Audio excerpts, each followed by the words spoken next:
Tonight, we are going to explore a story that most people have never heard. Not a war that shook the world, not a dragon that blackened the sky, not a dynasty that rose or fell in fire and spectacle.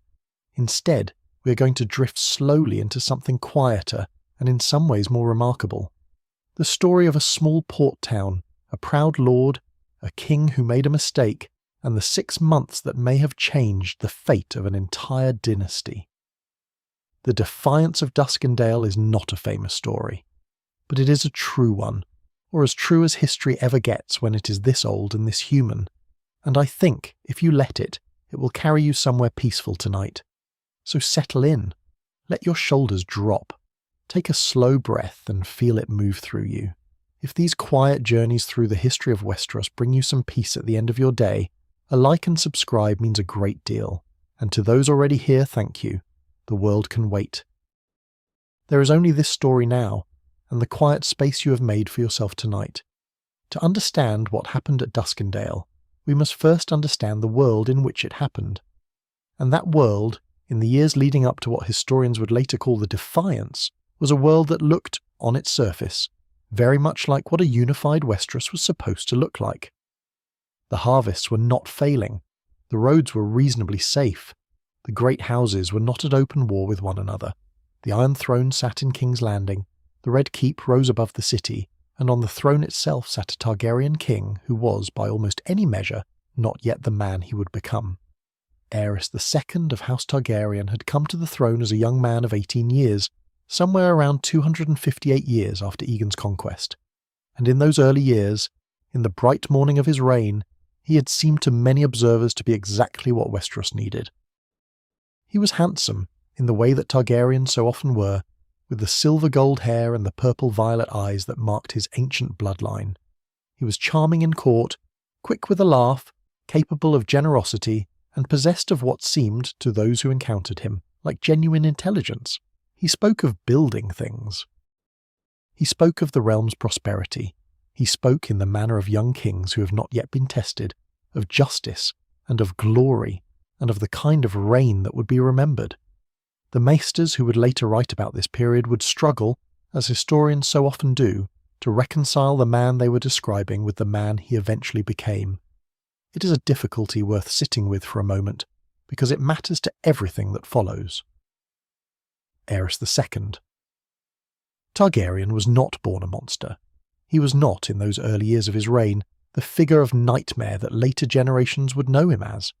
He was something more complicated and in some ways more tragic. He was a man with flaws that the pressures of time and circumstance and perhaps something darker in his own mind would eventually transform into something that could not be contained. Among those flaws, even in those early years, even when everything still seemed bright, there were signs, a certain quickness to take offence where none was intended, a pride that was not merely the ordinary pride of kings but something more fragile and more volatile, the pride of a man who needed to be seen as exceptional and who grew uneasy when reminded that he was not. There were moments of cruelty, not frequent enough in those early years to define his reign, but present, noted by those close enough to observe them, filed away in the memories of men who served the court. And there was the beginning of what would later become something much more consuming, a fascination with fire, with its beauty and its power, which at this point in his reign was still merely an eccentricity, the kind of thing that people smiled at and moved past without concern. But we are getting ahead of ourselves, because to speak of Aerys's flaws without first speaking of Tywin Lannister is to tell only half the story of those years, and perhaps the less important half. Tywin Lannister was appointed Hand of the King in the early years of Aerys's reign, and for the better part of 2 decades, it was Tywin who governed Westeros.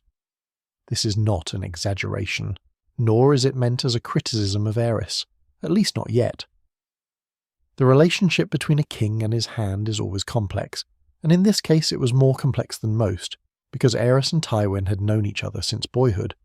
They had been companions, in the way that the sons of great houses sometimes are, thrown together by circumstance and proximity, and the expectations of their fathers.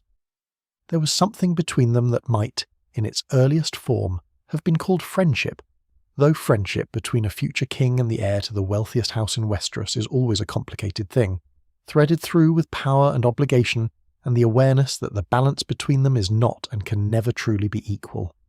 Tywin Lannister was, by almost universal agreement, the most capable administrator the Seven Kingdoms had seen in living memory. Where Aerys dreamed, Tywin planned. Where Aerys spoke of justice, Tywin built the mechanisms by which justice was administered. The realm under Tywin's handship was genuinely well governed, in the way that a realm can be well governed when the man at its administrative centre is both extraordinarily intelligent and extraordinarily disciplined.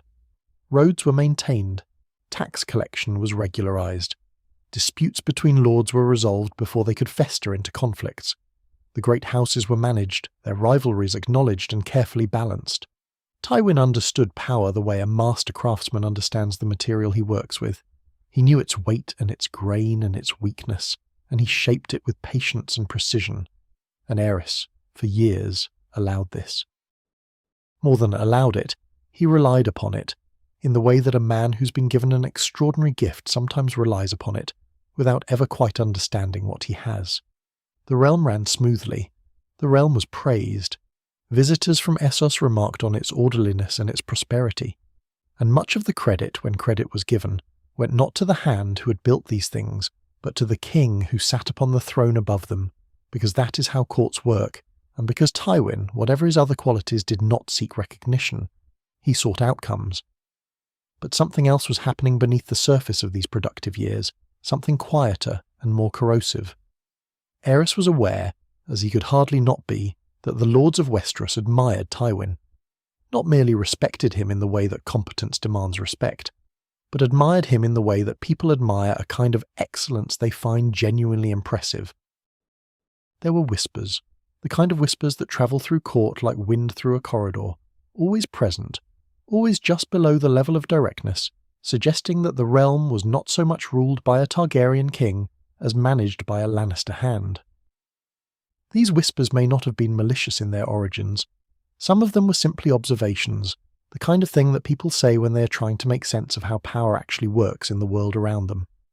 But they reached Aerys, as whispers always reach kings, and they did their damage. The friendship between the two men, if it had ever been straightforwardly friendship, began to acquire edges. Aerys made decisions without consulting Tywin. He countermanded Tywin's judgments in matters he had previously left entirely to the hand. He made appointments that Tywin would not have made, for reasons that had more to do with demonstrating his independence than with governance. None of this was, in the years we are considering, catastrophic. Kingdoms can absorb a great deal of tension between their rulers before that tension becomes crisis. But the seeds were planted, and they would grow, and what happened at Duskendale would water them in ways that no one at the time could have fully anticipated. This then was the Seven Kingdoms in the period leading up to the Defiance. Prosperous on the surface, but not entirely at peace beneath it, governed with extraordinary competence by a hand whose relationship with his king had developed hairline cracks that would, under sufficient pressure, become something much larger.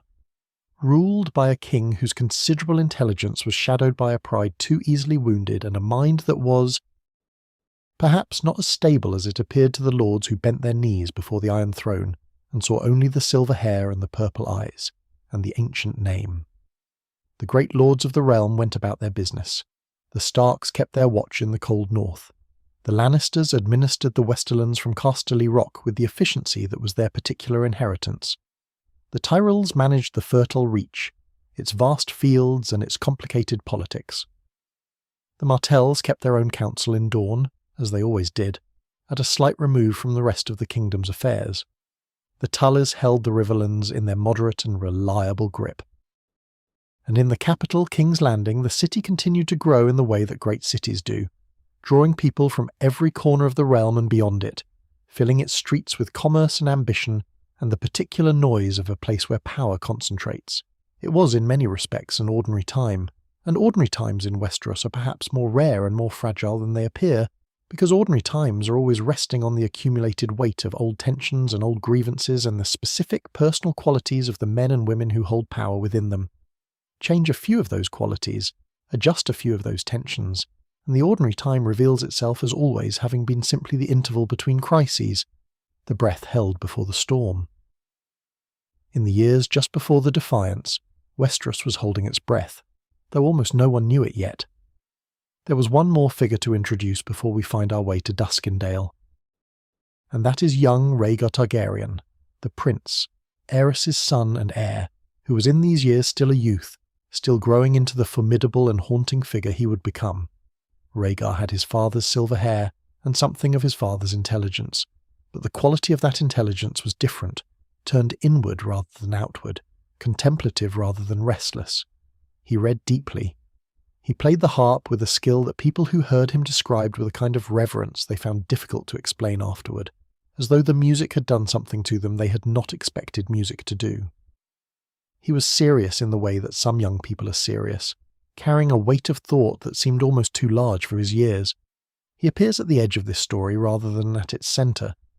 But he is worth noting because the world of the Defiance is also the world of his childhood, and because some of what the Defiance did to his father would fall inevitably on him. The sins of the parent find their way to the child in Westeros, as they do everywhere, and Rhaegar Targaryen would spend much of his life navigating the consequences of a moment he was not present for, in a small port town he perhaps never visited, in a fortress that would outlast the dynasty that destroyed it. But all of that is further along the river.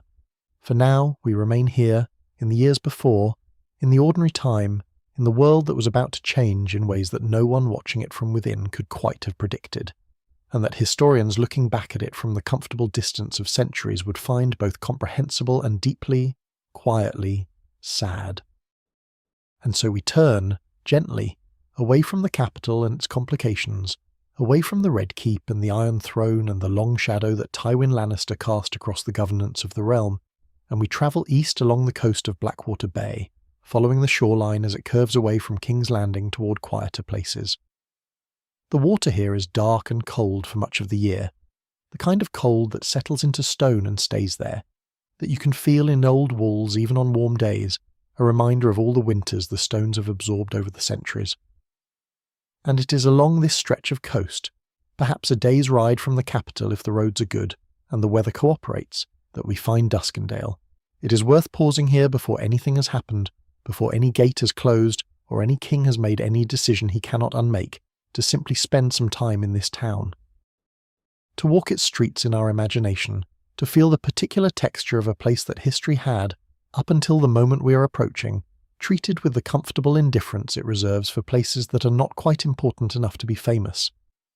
Duskendale was not a great city.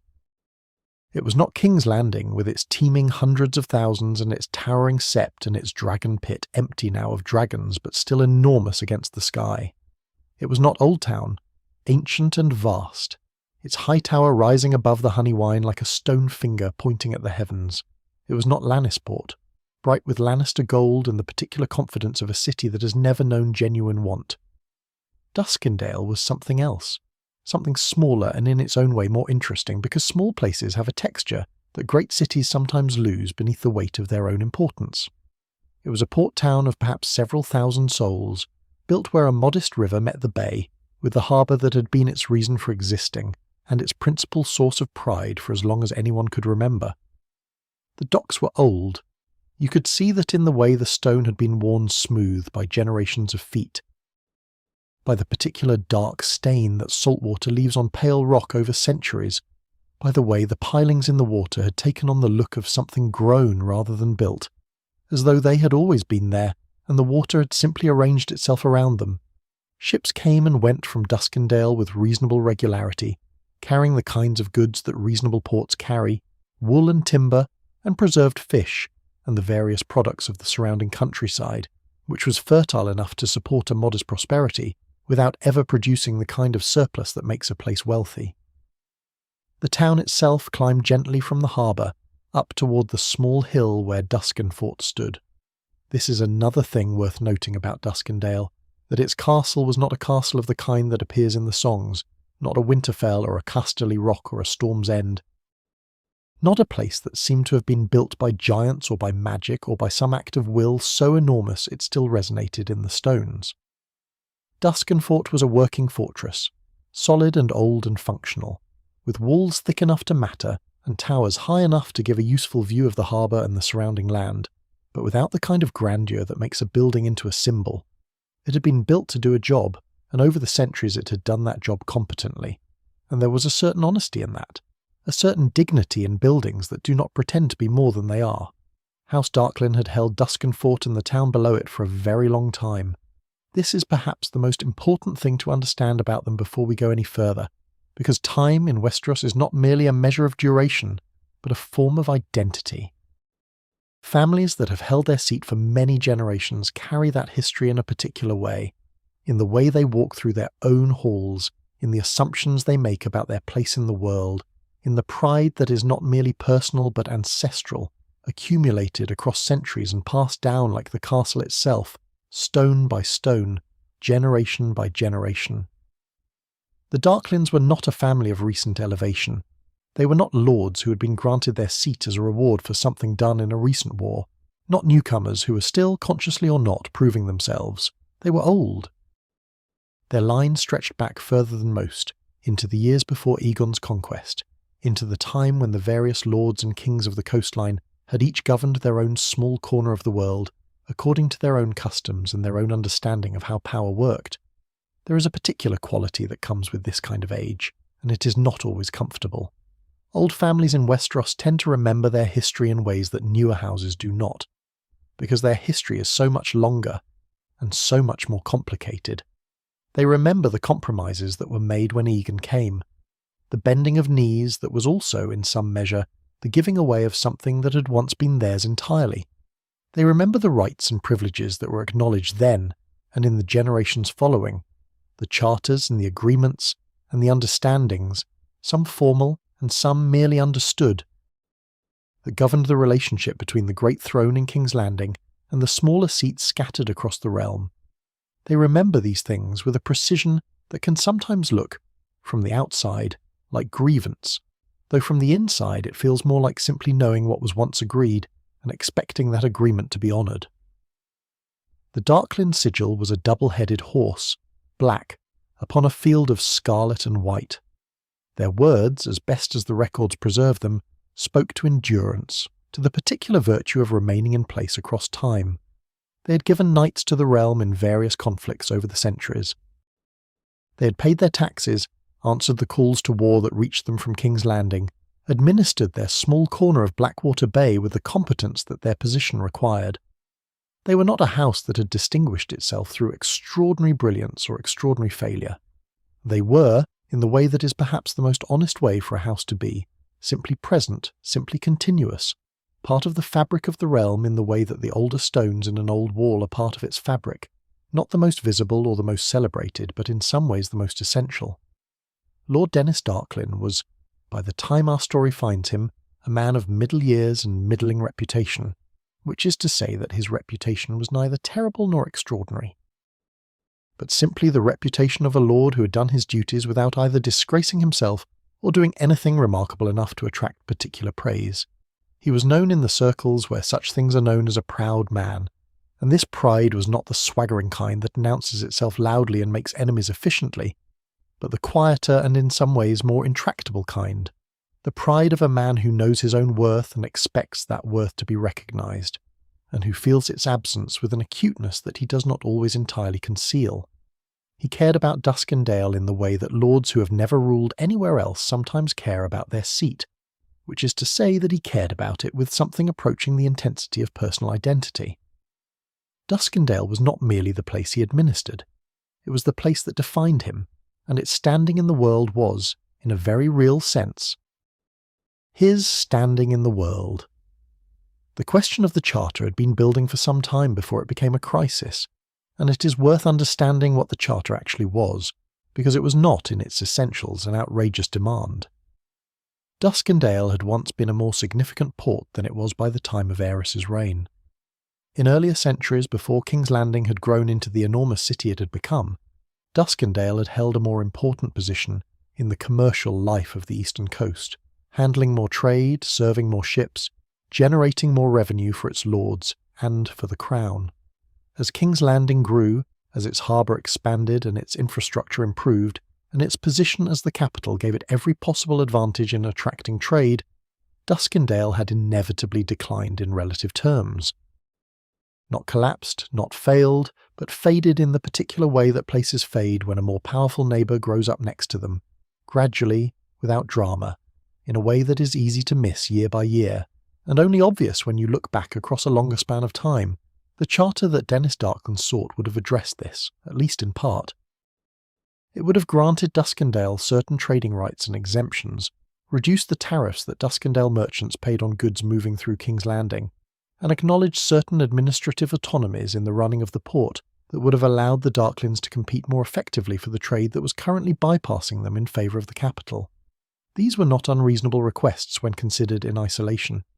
There were precedents for such arrangements elsewhere in the realm, cases where the Crown had acknowledged the particular circumstances of a port or a trading town and granted adjustments to the standard terms in recognition of local conditions. Denys Darklyn was not asking for something that had never been given to anyone. He was asking for something that had been given to others, and asking for it with the combination of historical precedent and genuine commercial logic that suggested, to him at least, that the request was not merely reasonable but essentially correct. The difficulty was Tywin Lannister.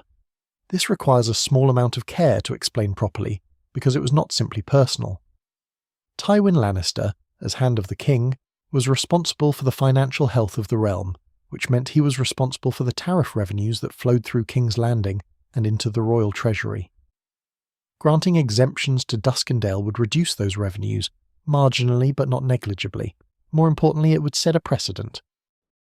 If Duskendale received a favourable charter, other lords with ports and trading towns of their own would see it and draw conclusions and begin making their own requests, and the cumulative effect of many small reductions in tariff revenue was not a small thing but a large thing, and Tywin Lannister, who understood these calculations with an exactness that most men found slightly unnerving, was not inclined to allow the first step on that particular path to be taken.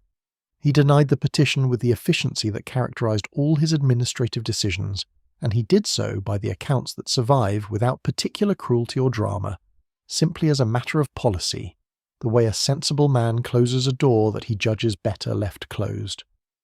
But there was, perhaps, something in the manner of the denial that made it worse than a simple no. Tywin Lannister was not a man who softened his decisions with warmth or sympathy.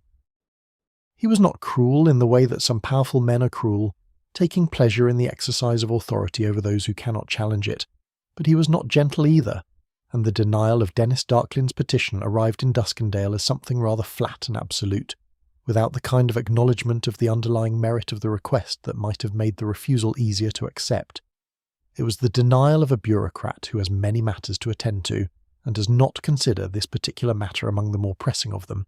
And Denys Darklyn, a proud man in a fading town with his ancestral identity wound up in both, received it, as it was almost impossible not to receive it, as a dismissal. He appealed. This is worth noting because it speaks to something about his character and his understanding of the proper channels of power. He did not immediately do something reckless. He appealed through the appropriate mechanisms, sending further petitions, making his case more elaborately, trying to find the argument that would change the outcome. The appeals went to the Hand's office and were processed by the Hand's office and were declined, with the patient efficiency of a bureaucracy that has been told what its answer is and is simply producing that answer in response to whatever question is asked. It was somewhere in this process of repeated refusal that Lady Serala entered the story, and it is here that we must move with particular care, because the records that survive about Serala of Mere are not neutral records. They were written after the events we are approaching, by men who had reason to cast those events in a particular light, and Serala became, in those accounts, a convenient explanation for things that were easier to understand if a foreign woman had poisoned a proud lord's mind than if a proud lord had simply made a series of decisions that escalated further than he intended. She was from Mere, one of the free cities of Essos, a city known for its glasswork and its certain traditions and its people, who tended to the olive-skinned and dark-eyed type that Westerosi observers often noted with a combination of curiosity and unease. She had come to Westeros and come to Duskendale and come eventually to Denys Darklyn's bed, and then to his heart, and then, in due course, to the position of his lady wife, which in a house as old and proud as the Darklyns was not a small thing to become. Whether the lords and small folk of Duskendale accepted her easily, or with difficulty, is not clearly recorded, but the general posture of Westeros toward foreign women who married into old noble houses was complicated at the best of times, and these were not, as it would turn out, the best of times. What Serala actually thought, what she actually wanted, what role she actually played in the decisions her husband made. These are questions that the surviving accounts answer with a confidence that the evidence does not quite support. She was called the Lace Serpent in later years, and worse things than that. And she was held responsible for poisoning Denys against the king, and counselling resistance when submission would have been wiser. But we should sit with some scepticism about these accounts, because they were written by men who survived the events in question, which means they were written by men on the winning side of those events, and the losing side of any historical conflict tends to find its story told in the least flattering terms available. What seems probable, when the accounts are considered with some generosity, is that Serala was a woman of intelligence and conviction who did not counsel her husband toward passivity, and that this, in the world the accounts were written by, was sufficient to make her the villain of the piece. What is perhaps most important to understand is that by the time the Defiance approached, the grievance about the Charter had become something larger than the Charter itself. It had become, for Denys Darklyn, a matter of recognition, of acknowledgement, of the basic respect that an old house in a fading town felt it was owed and had not received. The specific terms of the trading rights were almost beside the point by then. What Denys wanted was to be heard, genuinely heard, by the king himself, not processed by a Hands bureaucracy that generated refusals with the same impersonal efficiency it brought to everything else. And in wanting this, in seeking a direct audience with Aerys, in the specific and ultimately catastrophic way that this desire would express itself, the story of Duskendale moved from the realm of ordinary political grievance into something that Westeros had not seen before, and has not quite seen since. The town continued through all of this to simply be itself. Ships came in and unloaded at the old stone docks. Merchants argued over prices in the market square. Children ran along the harbour wall in the way that children have always run along harbour walls, with that particular combination of fearlessness and delight that belongs to people who have not yet learned to be afraid of falling. The castle above watched over it all, as it had watched over it for centuries, patient and solid and unremarkable, the stone still holding the cold of the sea, even on the warmest days of summer. And somewhere within those walls, Lord Denys Darklyn was making decisions that would end his house, though he did not know it yet, and could not have known it, because the future in which that ending waited was still only a possibility, not yet a certainty, still contingent on choices not yet made and gates not yet closed. And so we follow Denys Darklyn's desire to its consequence, as we must, moving forward through the story the way a river moves toward the sea, not rushing, not dramatic, simply following the gradient of events as they slope toward what is coming. We have spent time in Duskendale, in its salt air and its old stones, in the particular texture of a place that had been quietly accumulating its grievances the way old walls accumulate moisture, slowly, invisibly, until the damage is already done. Now we must watch what that accumulation produced, what decision it eventually generated, and what happened on the day that decision was acted upon.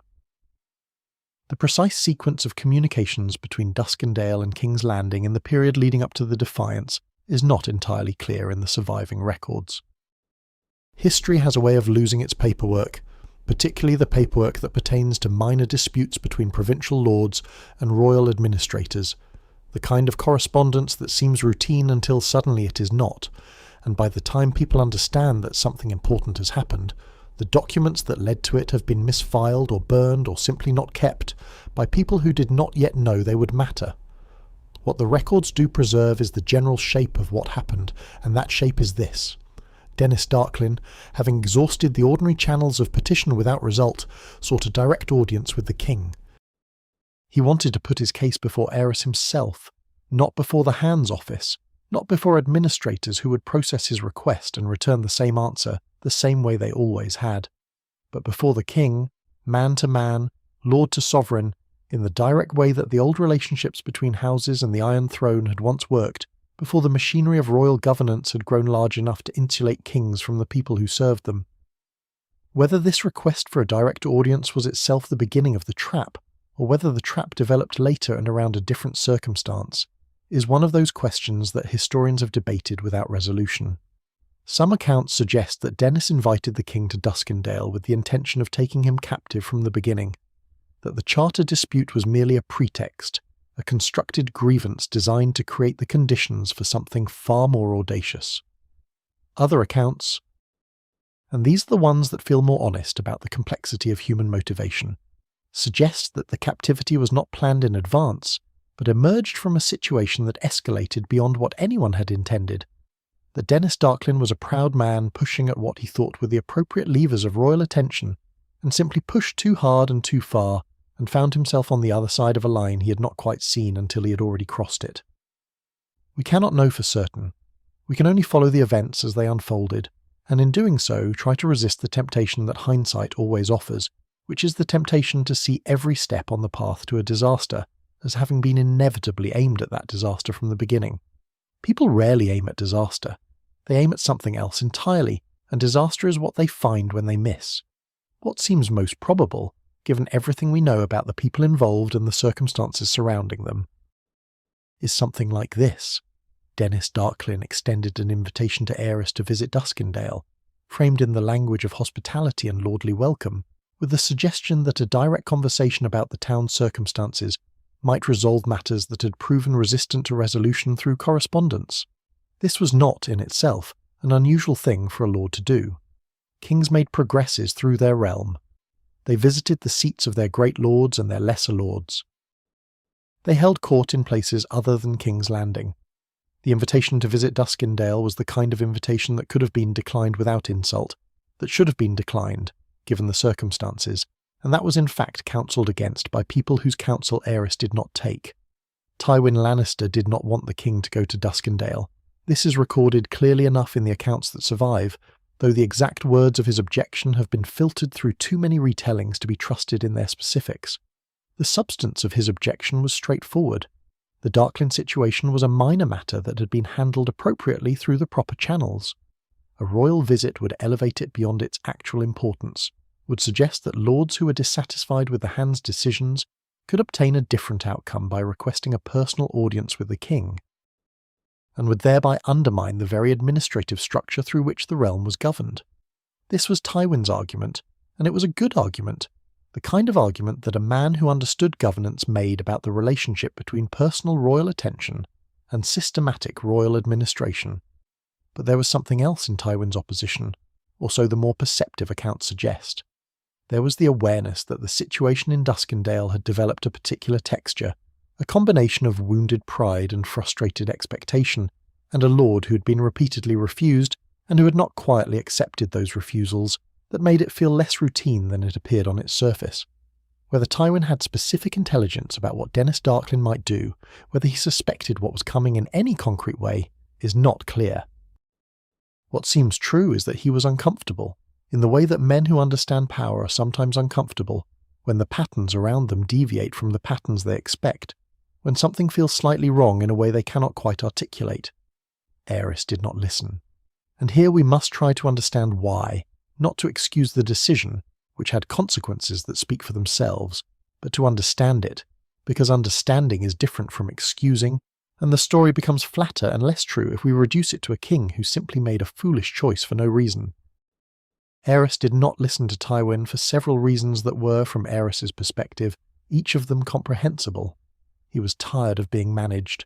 The long years of Tywin's handship had been years of extraordinary effectiveness, and also, from Aerys's position, years of a particular kind of diminishment, the diminishment of a man who is very capable, but who is perpetually surrounded by evidence that someone near him is more capable still. Every praise of Tywin's governance was, at some level, a reminder of Aerys's dependence on it. Every smooth resolution of a difficult problem was a demonstration that the problem had been solved not by the king, but by the Hand. Aerys had been telling himself for some time that he needed to be more present in the governance of his own realm, more directly engaged, less filtered through the Lannister machinery that had come to stand between him and his subjects. Going to Duskendale was, in his understanding of it, an act of kingship. It was the direct royal attention that the situation apparently required, brought to bear personally rather than administratively. It was a demonstration that he was not simply a figure who sat above the process, but a king who engaged with his realm. And perhaps, too, there was something in the specific act of countermanding Tywin's advice that held its own appeal, the small satisfaction of a man who has spent years feeling overshadowed, doing something that the person who overshadows him did not want him to do. These are human motivations. They are recognizable. They do not require us to see Aerys as a villain to understand them, only as a man whose pride and whose restlessness, and whose complicated feelings about his own position led him toward a decision that a calmer or more secure king might not have made. He travelled to Duskendale. The party that accompanied him was smaller than it should have been for a royal visit, perhaps as a reflection of the relatively informal nature of the occasion, perhaps because a larger retinue would have felt like a military gesture, and Aerys wanted to arrive as a king making a visit, not king making a point. He had members of the Kingsguard with him, as was always the case, their white cloaks marking them as what they were, the living expression of the king's inviolability, the guarantee of his person that the realm had maintained since Visenya Targaryen had created the Order nearly 3 centuries before. Among them was Ser Gaunt, a knight of the Kingsguard whose service record was unremarkable in the way that good service records often are, competent and dedicated without the dramatic moments that tend to make men famous. He would not survive the day. The approach to Duskendale would have looked ordinary from the outside. The road along the coast, the gradual appearance of the town as the travellers rounded the curve of the bay, the harbour below with its old dark docks, the castle above on its modest hill. It was autumn. Most accounts agree on this, though the specific date is not preserved, and autumn along Blackwater Bay has a particular quality. The light at that angle coming off the water with a kind of cold clarity, the sky above very blue and very high, the first chill in the air that is not yet winter but is winter's announcement. They entered through the gates of Duskenfort, and then the gates closed behind them. This is the moment that everything turns on, and it is worth pausing here for a breath, the way history itself seems to pause at these pivots, these instants when one thing ends and another begins. The gates closed. That is all, in the physical sense, that happened. Wooden gates, iron reinforced, swinging shut on their hinges the way gates swing shut, with the sound of wood against stone and the thud of the bar dropping into place. A mechanical event, and yet in that mechanical event was contained the entirety of what would follow, all the months of captivity and all the political paralysis, and all the eventual vengeance and all the transformation of a king into something his kingdom could not survive. All of it was there in the sound of those gates. The Darklyn household guard, which had been positioned in ways that only became clear in retrospect, moved to surround the royal party. The king's escort found itself outnumbered and outpositioned before it fully understood what was happening, in the way that people in the middle of events always understand them more slowly than people observing from a distance, because people in the middle of events are processing information in real time while simultaneously trying to manage their own reactions to it. The Kingsguard responded as they were trained to respond, moving to protect the king, and in the violence of those first moments Ser Gaunt died. The accounts do not preserve the precise circumstances of his death in enough detail to reconstruct it clearly, which is perhaps appropriate, because the first deaths in any sudden violence have that quality. They happen too fast and too close for the people present to form coherent memories of them, and what survives is usually only the fact, not the texture. The king was taken. Aerys II Targaryen, Lord of the Seven Kingdoms, King of the Andals and the Rhoynar and the First Men, protector of the realm, was a prisoner in a castle belonging to one of his own lords, in a town he had travelled to of his own volition, against the specific advice of the man he had spent years relying upon, to tell him when his instincts were leading him somewhere he should not go. News does not travel as fast as we sometimes imagine, in a world without ravens already in the air, and the first hours after the gates closed at Duskenfort were hours of confusion at the edge of catastrophe, when the people who needed to know what had happened did not yet know it, and the people who did know it were too close to it to process what it meant. Some members of the royal party who were outside the walls when the gates closed managed to avoid capture, to scatter into the countryside and eventually to find their way to roads that led back toward King's Landing. This is how the news travelled, carried by men on horseback, arriving in the capital in the state that bearers of terrible news always arrive, breathless and slightly incoherent, their accounts fragmentary and incomplete, requiring patient questioning before the shape of what had happened became clear. Tywin Lannister received the news with a controlled stillness, that was his characteristic response to information that confirmed his worst assessments. There are no reliable accounts of what he said in those first moments, which is perhaps because the people present were too shaken by what they were reporting to pay close attention to anything else, or perhaps because Tywin was not a man who expressed himself dramatically at moments of crisis, but rather went very quiet and very still in a way that those around him found more unnerving than outrage would have been. What he did, in the hours and days that followed, was begin to manage a situation that had no precedent in the history of the unified realm. A king of Westeros had never been taken captive within his own kingdom before.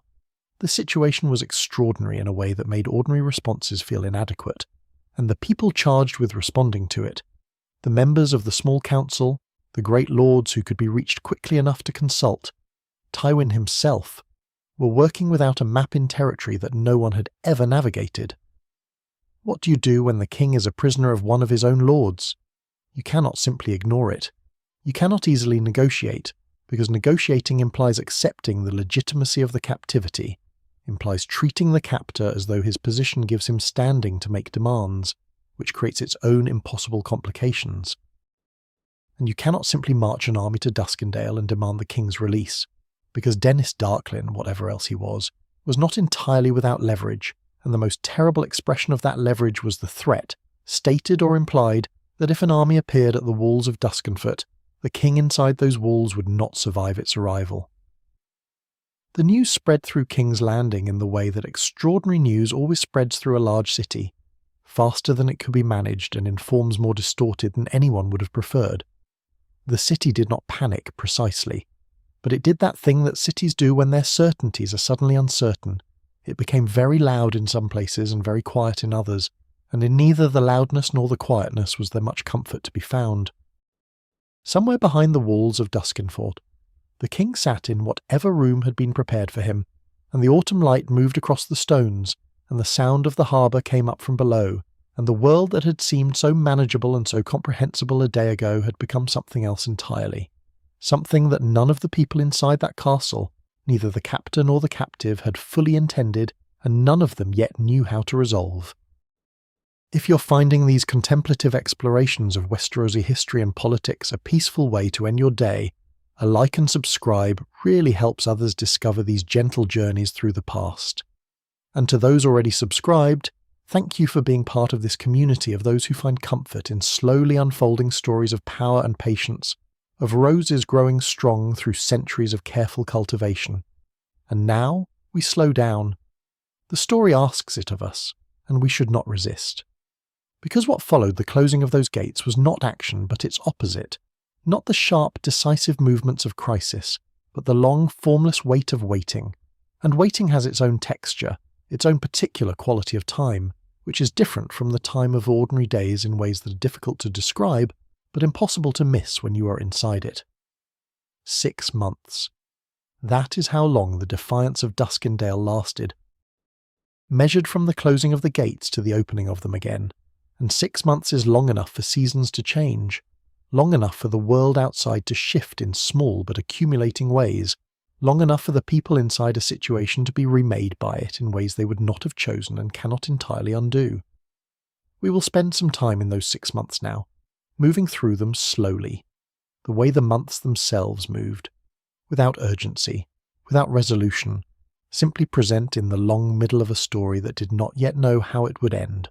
Inside Duskenfoot the king waited. The precise conditions of Aerys's captivity are not recorded with enough detail to reconstruct them completely, which is perhaps not surprising, since the people who would have recorded such things were either the captors, who had reasons of their own for controlling what information left the castle, or the captive himself, who was not in a position to write letters that would have been preserved for history. What the accounts that survive do suggest, drawn from what Aerys said and did in the years after his release, from the observations of those who saw him when he finally emerged from Duskenfoot, and from the assessments of the maesters who attended him in the period following, is that the experience of those 6 months was not merely unpleasant in the way that confinement is always unpleasant, but something more specifically damaging, something that reached into the particular architecture of this particular man's mind, and altered it in ways that would not heal. Aerys had never been comfortable with powerlessness. This is not an unusual quality in a king. Kings are, by the nature of their position, men who have spent their lives surrounded by the outward expressions of their own authority, and the sudden removal of that authority is always a profound shock, because it reveals something that the authority had been concealing, which is simply the ordinary human vulnerability beneath. Every king is also a person, and persons can be confined and frightened and humiliated, and the robes and the crown and the centuries of ancestral weight do not protect the person inside them from the experience of those things. They may make the experience worse, in fact, by making the contrast more acute, by making the person more acutely aware of the distance between what they are supposed to be and what they are at this moment. Aerys was frightened. The accounts are clear enough about this, even filtered through the diplomatic language that tends to soften descriptions of royal weakness. He was frightened in the sustained, grinding way that is quite different from the acute fear of an immediate danger, which at least has the mercy of resolution. The fear of a man who does not know when or whether his situation will change has no such resolution. It simply continues, day after day, wearing away at whatever internal structures a person uses to maintain their sense of themselves and their place in the world. The darkness of a castle interior in autumn and winter, the cold that settled into the stones and stayed there, the sounds of the sea and the harbour below, the footsteps of guards in corridors, the limited human contact, the uncertainty that had no shape because the situation had no precedent. These were the textures of those 6 months for Aerys, and they worked on him the way water works on stone. Slowly, without violence, but with an effect that is permanent. There were specific fears that developed in that time, rooted in the specific circumstances of his captivity, that would remain with him for the rest of his life. A fear of enclosed spaces, of walls that were too close and ceilings that were too low, of doors that might be locked from the outside, a fear of blades, of steel in the hands of men he had not chosen to trust, of the vulnerability of his own body to cutting things, which had presumably been reinforced by whatever he witnessed or experienced in the initial violence that killed Sir Gawain Gaunt. And underneath all of these specific fears, something more general and more pervasive, the fear of other people's intentions, the inability to trust that anyone in his presence was there for the reasons they claimed to be there for, which is perhaps the most corrosive fear of all because it makes human connection impossible, and isolation absolute, even in a room full of people. These fears would not manifest fully until after his release. During the captivity itself, they were still forming, still taking the shape they would eventually hold. But they were there, growing in the darkness of Duskendale the way certain things grow in darkness, slowly and without light, into forms that might not have been possible in more ordinary conditions. Outside the walls of Duskendale, Denys Darklyn managed a situation that had also grown beyond what he had perhaps intended it to be. Whatever his original purpose, whether he had planned the captivity from the beginning or arrived at it through an escalation he had not fully foreseen, he was now in a position of extraordinary and extraordinarily dangerous power, and the difficulty of that position was that there was no clear path through it. He had the king. He had leverage that no lord in the history of the unified realm had ever possessed, and yet the leverage was also a trap, because the only ways to exit the situation were ways that either required him to gain something sufficiently significant to justify what he had done, or required him to release the king and face the consequences of having done it at all. And neither of these exits was straightforward or safe. He made demands. The accounts differ on the specifics, which suggests either that the demands evolved over the course of the captivity, or that the chroniclers who recorded them were working from incomplete information, or both. The charter that had originally motivated the dispute was presumably part of what he sought. But a charter, by the time the gates of Duskendale had closed behind the King of the Seven Kingdoms, was obviously insufficient to justify what had been done. What Denys Darklyn wanted in the month that followed was something that would make the risk he had taken comprehensible, some acknowledgement of Duskendale's position and his own house's standing that was commensurate with the extremity of the action he had taken. The difficulty was that the more extreme the action, the more extreme the concession required to justify it, and the more extreme the concession required, the less likely it was that the Crown would grant it, because granting it would be an admission that taking the king captive was an effective way to obtain what you wanted, which was an admission that no Crown could make without inviting every discontented lord in the realm to start considering similar methods. The negotiations, such as they were, went nowhere. They could not go anywhere, given the structural impossibility of the situation. Denys was asking for things that could not be given, and the Crown was not in a position to give them even if it had wanted to, which it did not. Letters passed back and forth through intermediaries. Proposals were made and declined. Time continued to pass in the way that time passes during negotiations that are not really negotiations, but rather two parties waiting for the other to alter its fundamental position, which neither is going to do, and both know it, and neither can quite bring themselves to admit. At King's Landing, Tywin Lannister managed a political situation that was almost as difficult as the one inside Duskendale, though in entirely different ways. The question of authority in the king's absence had no clear precedent and no clean answer. Tywin was Hand of the King, which meant he governed in the king's name, but governing in the name of a king who was a prisoner was a strange and unstable thing, because every decision made in that name was implicitly a decision made by a man who was not the king, and the lords of the realm were watching to see how that worked, what it meant, whether the structures of royal authority could sustain themselves when the person at their centre was absent and captive, and potentially, though no one said this aloud, not going to return. Tywin's response to this situation was, characteristically, a kind of disciplined inaction that looked like paralysis from the outside but was, from the inside, a calculated strategy. He did not march an army to Duskendale. He had very specific reasons for this, and they were good reasons. The threat to the king's life, whether stated explicitly or simply understood as the logical implication of the situation, was real enough to constrain military options. A large force moving toward Duskendale might precipitate exactly the outcome it was meant to prevent. Beyond this, there was the political calculation that moving too aggressively, too visibly, in the king's absence, would raise questions about what Tywin was doing, and why. Questions that could shade into accusations that he was using the crisis to consolidate his own position, and Tywin was too careful a man to create those vulnerabilities for himself if he could avoid them. And so he waited. He managed the court. He kept the administrative machinery of the realm running with the same efficiency it had always demonstrated under his direction, which was itself a kind of message, a demonstration that the realm could function, that it was not dissolving in the king's absence, that there was no crisis of governance that would force anyone's hand. He gathered information. He consulted with people he trusted, which was a small number of people, because Tywin Lannister had never been a man who trusted easily or widely. He considered options and discarded them, and considered others, and he waited.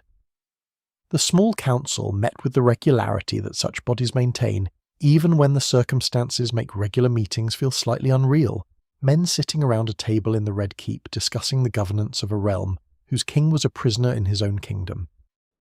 The conversations at these meetings were careful in the way that conversations are careful, when everyone present knows that what is said might eventually be examined by a returning king, who wants to know exactly what each person said and did during his absence.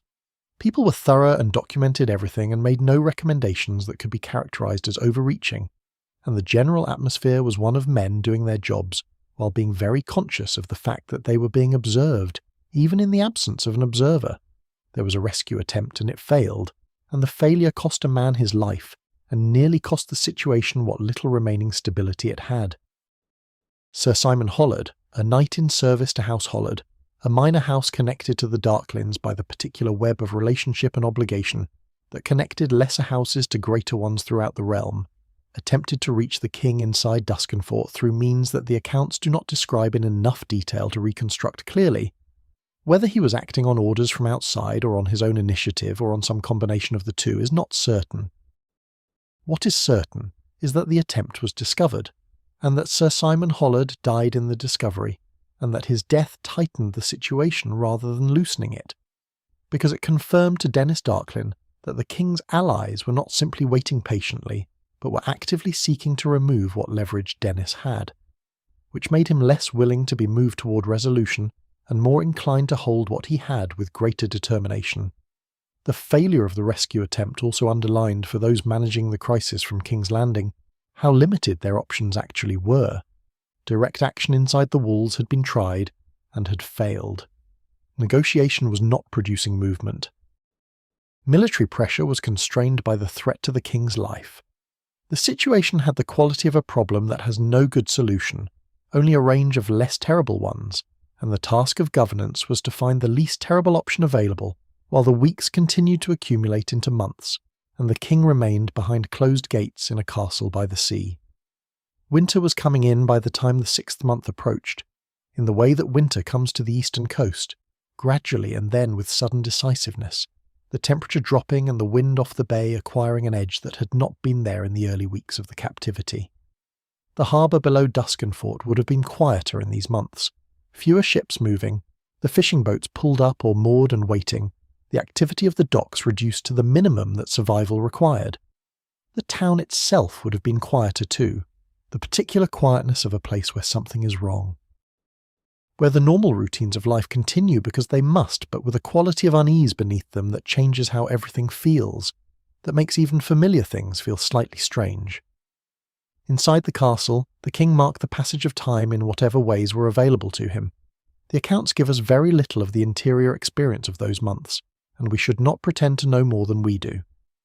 What we can say is that the person who had entered Duskendale in the autumn was not the same person who would eventually leave it, and that the change was not a change of circumstance or understanding, but a change of something more fundamental.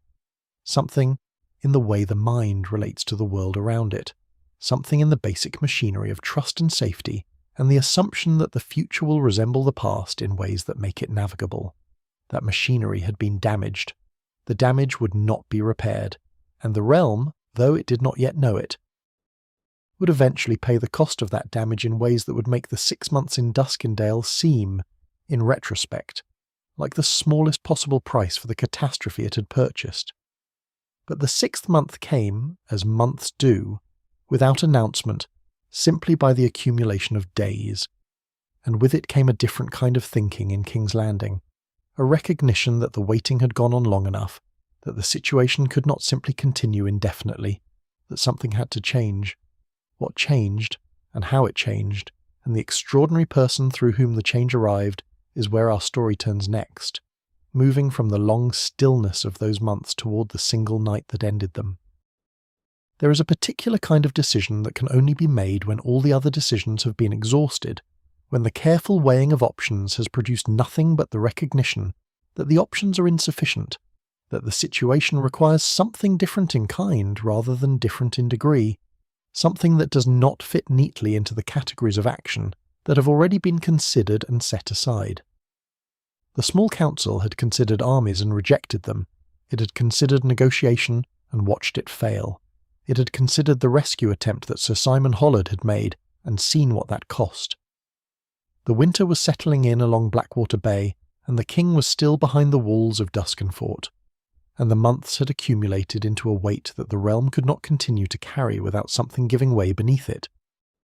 The specific moment at which the idea of a single night was arrived at is not recorded with the kind of precision that would allow us to say with confidence who first proposed it, in what room, in what company, with what exact words. It emerged, as such ideas sometimes emerge, from a process of elimination rather than inspiration, from the gradual clearing away of everything that could not work until what remained was the thing that might. An army could not approach without triggering the threat to the king's life. A formal negotiation had no path to resolution. A larger rescue party would face the same difficulties that had killed Sir Simon Hollard, multiplied by the visibility of a larger effort. But a single man, moving quietly, moving in darkness, moving with the kind of skill that only a very particular kind of person possesses, might achieve what larger and more obvious efforts could not. The man they sent was Ser Barristan Selmy, and if you have spent any time at all in the history of Westeros, that name will carry a weight that requires no explanation. Though we will offer one anyway, slowly, because the weight deserves to be understood rather than simply acknowledged. Barristan Selmy had been remarkable since before he was a knight. The stories that attached to his early life had the quality that extraordinary ability always generates in retrospect. The sense that what he eventually became was visible in everything he did from the very beginning, that anyone paying attention could have seen it coming. He had squired for a lord of some distinction, and had distinguished himself in that service. He had been knighted young, at an age when most boys were still learning the basics of horsemanship and sword work, because the men around him had reached the point where they could no longer pretend that what they were watching was merely promising rather than exceptional. He had entered a great tournament in his youth, and performed in a way that made the older knights who watched him go quiet in the particular way that people go quiet when they see something they were not expecting to see, something that recalibrates their understanding of what is possible. By the time of the Defiance, Barristan Selmy was a man perhaps in the middle years of his life, not young but not old. At the particular point in a fighting man's existence, where the body has not yet begun its long negotiation with age, but the mind has accumulated enough experience to know what the body can do and how to use it most precisely. He wore the white cloak of the King's Guard, that brotherhood of 7 knights sworn to protect the king with their lives and their honour, the institution that Visenya Targaryen had created nearly 3 centuries before, and he wore it in the way that a man wears something that fits him exactly, not as an imposition, but as an expression. The King's Guard was not merely his profession. It was the form his particular kind of excellence had found in the world, and he inhabited it with the ease of a man who has found the place he was made for. His reputation, by the time the council turned to him, was the kind of reputation that precedes a person into every room they enter, that shapes how people speak to them and think about them and what they expect from them. He was considered by those who knew such things to be among the finest knights of the age, which in Westeros, where knighthood was a serious business, and the measure of such things was taken carefully and constantly, was not a casual assessment. He was known for a particular quality that the best fighters have, and that is harder to describe than mere skill, which is the quality of being entirely present in the moment of combat, of bringing every capacity of mind and body to bear simultaneously, without the kind of internal noise that reduces most people's effectiveness in moments of acute danger. He did not panic. He did not hesitate in the way that hesitation costs men their lives. He assessed situations with a speed and accuracy that looked, to those who observed it, almost like something other than thought, almost like instinct, though instinct is merely the name we give to skill that has been practiced so deeply it no longer requires conscious direction. He was also, and this mattered as much as the fighting ability for the task that was being considered, a man of extraordinary discretion and self-containment. He did not speak carelessly. He did not seek attention or recognition beyond what the situation required. He was not a man who needed to tell the story of his own exploits, who required an audience for his courage. These qualities, which in combination with his physical gifts made him something genuinely unusual, were exactly what the situation at Duskendale required, because the situation required not a champion in the traditional sense, not a man who could win an open battle, but a man who could move through darkness and uncertainty and the specific danger of a fortified castle full of hostile men and do what needed to be done and bring the king out alive. The planning of the infiltration is another of those aspects of the story that the surviving records preserve imprecisely, which is not entirely surprising, because the plan was by its nature something that was not widely shared, and was not the kind of thing that people wrote down in documents that would be preserved and copied and transmitted to later centuries. What can be reconstructed from the accounts of what actually happened and the inferences that can be drawn from it is something like the following shape. Barristan went to Duskendale not as a knight in white armour announcing himself as a member of the King's Guard, which would have been the end of any possibility of surprise, but in the kind of concealment that the situation required, dressed as something other than what he was, travelling in the way that people travel when they do not want to be noticed, without the markers that would identify him to anyone paying attention. Duskendale was still a functioning town, even under the extraordinary circumstances of the Defiance. The gates of Duskenfort were closed to hostile forces. But the town itself was not hermetically sealed from the world. People moved through it. Goods still arrived. The ordinary commerce of a port town, reduced by the circumstances but not entirely suspended, continued in the marginal way that commerce continues even during disruptions, because people still need to eat and the people who supply food still need to sell it. In this movement of ordinary people doing ordinary things, a careful man who was not dressed as a knight could move without attracting the kind of attention that would make his purpose visible. How he got inside the walls of Duskenfort itself is the part of the story that the accounts handle most obliquely. With the vagueness that attaches to things that were deliberately kept secret, and whose secrets were never fully revealed even after the need for secrecy had passed. There were servants, there were tradespeople, there were the ordinary human flows of a functioning household that required things to be brought in and refused to be taken out, and the endless small movements of domesticity that no fortification can entirely prevent without becoming uninhabitable. Somewhere in these movements, or through some other means that the records do not preserve clearly, Barristan Selmy passed through the walls of Duskendale and into the castle that held the king. What he found inside, in the darkness of a castle in winter, in the particular atmosphere of a place where an extraordinary thing had been happening for 6 months, is described in the accounts with a kind of compressed brevity that suggests either that the details were never known by the people writing about it, or that they were known and deliberately not preserved in their full specificity. The castle would have been quieter at night, as all castles are, the household reduced to its nighttime routines, guards at their posts with the particular quality of attention that guards have in the late hours, present but not entirely sharp, maintaining their watch with the kind of fidelity that is more habit than acute alertness. 6 months is a long time to maintain maximum vigilance. The guards of Duskendale, by the time Barristan arrived, had been guarding a relatively static situation for half a year, and static situations do their own work on the attention of the people maintaining them. The king was found. This bare fact is the one that all the accounts agree on, and it carries within it everything that the more specific details would tell us if we had them. The king was found, which means that Barristan moved through the castle without being discovered before he reached his destination, which means that the specific quality of skill and self-containment and presence that defined him was real, and not merely reputation, that it held up in the actual darkness of an actual castle, with actual hostile men between him and what he was looking for. The king was found.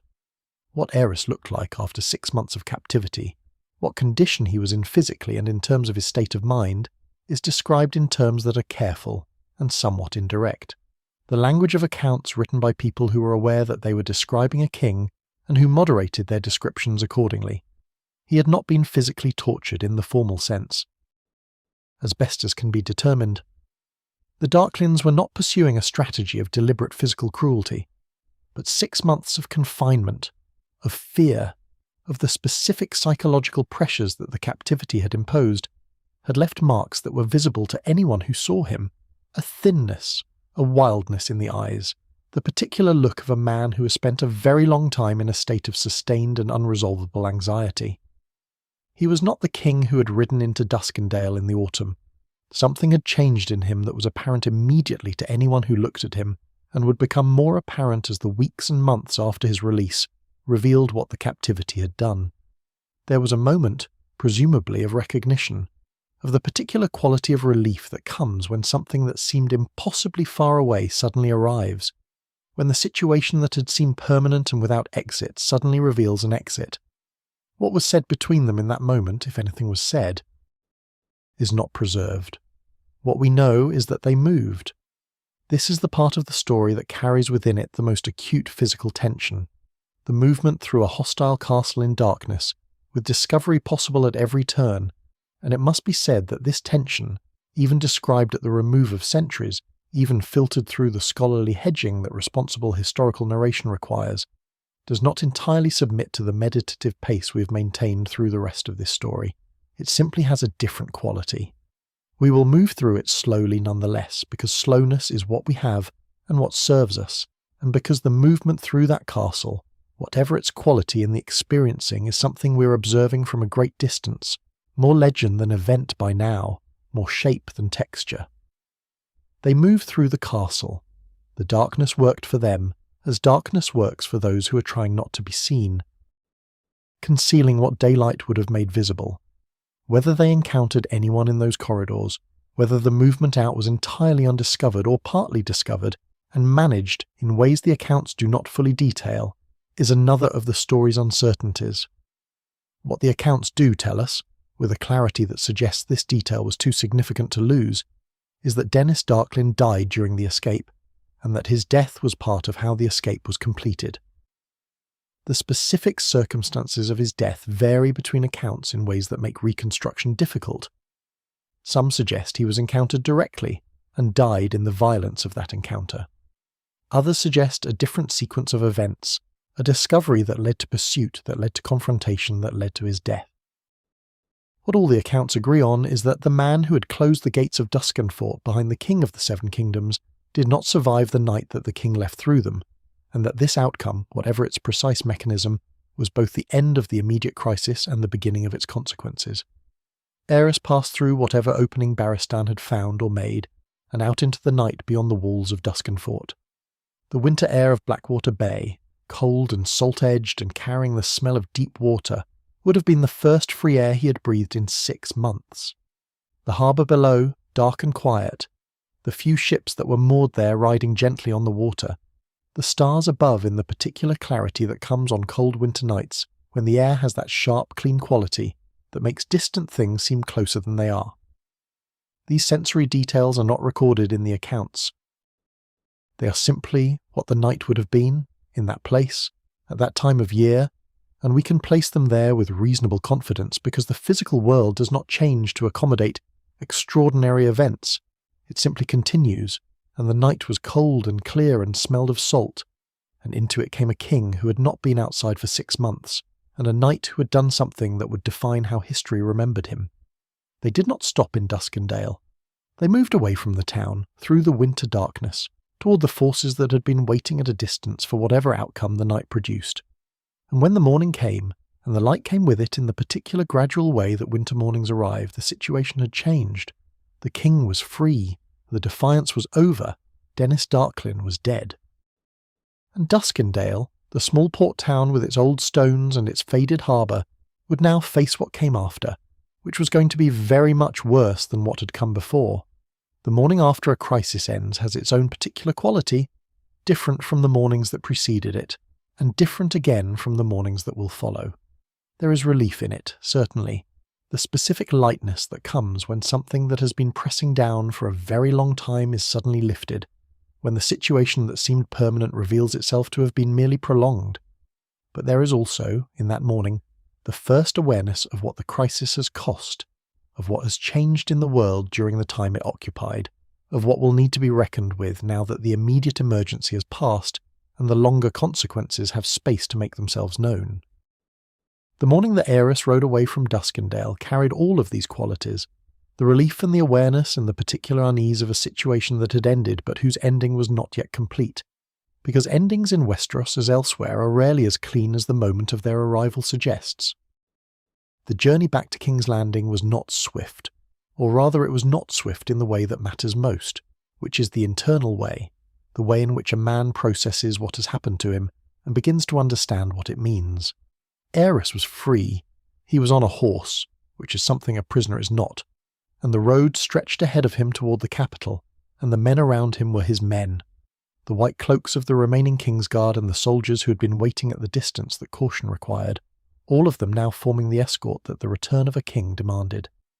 But the man inside all of this, the man beneath the circumstances of freedom and escort and the road home, was not the same man who had ridden in the other direction 6 months before, and the distance between those two versions of the same person was not the kind of distance that could be covered quickly or easily, if it could be covered at all. Those who saw Aerys on the road back, and those who saw him when he arrived in King's Landing, noted his appearance with the careful language that people use when they are describing something they find difficult to look at directly. He was thin in a way that 6 months of uncertain captivity will make a man thin, the particular thinness that comes not merely from insufficient food, but from sustained anxiety, which consumes a person from the inside in ways that show on the outside, in the hollowing of the face and the quality of the eyes. His hair and his beard had grown without the attentions of the barbers and servants who normally manage such things, and had not been trimmed or tended with any regularity during the captivity, which gave him an appearance that his courtiers found startling, because kings are not supposed to look like men who have been left without care, and yet here was one who did. But more than the physical details, more than the thinness and the hair and the hollow look of the face, it was the eyes that people remembered. There was something in them that had not been there before, something watchful and unquiet and turned inward in a way that made conversations with him feel different from what they had been, as though the person speaking to you was also listening to something else simultaneously, something only he could hear. He returned to King's Landing, and the city received him with the expressions of relief and celebration that such returns demand, because cities know what is expected of them when their king comes back and they produce it. The crowds and the cheering and the visible joy that may or may not reflect what the people in it actually feel but that serves the necessary social function of marking the occasion as one of restoration rather than of loss. Whether the people cheering in the streets of King's Landing felt genuine relief, or whether they felt the more complicated mixture of relief and unease that the circumstances perhaps warranted, is not something the records tell us. The records tell us the cheering happened. The internal lives of crowds are always beyond the reach of documentation. Tywin Lannister was there, as he was required to be, as the hand of the king managing the official dimensions of the return, the logistics and the ceremony and the communication to the great lords of the realm that the crisis had passed. His reunion with Aerys is not described in the surviving accounts with any intimacy, which may be because no intimacy was present, because the months of the Defiance had done something to the already strained relationship between the two men that 6 months of Tywin governing in the king's absence had not improved, that the king's return did not automatically repair.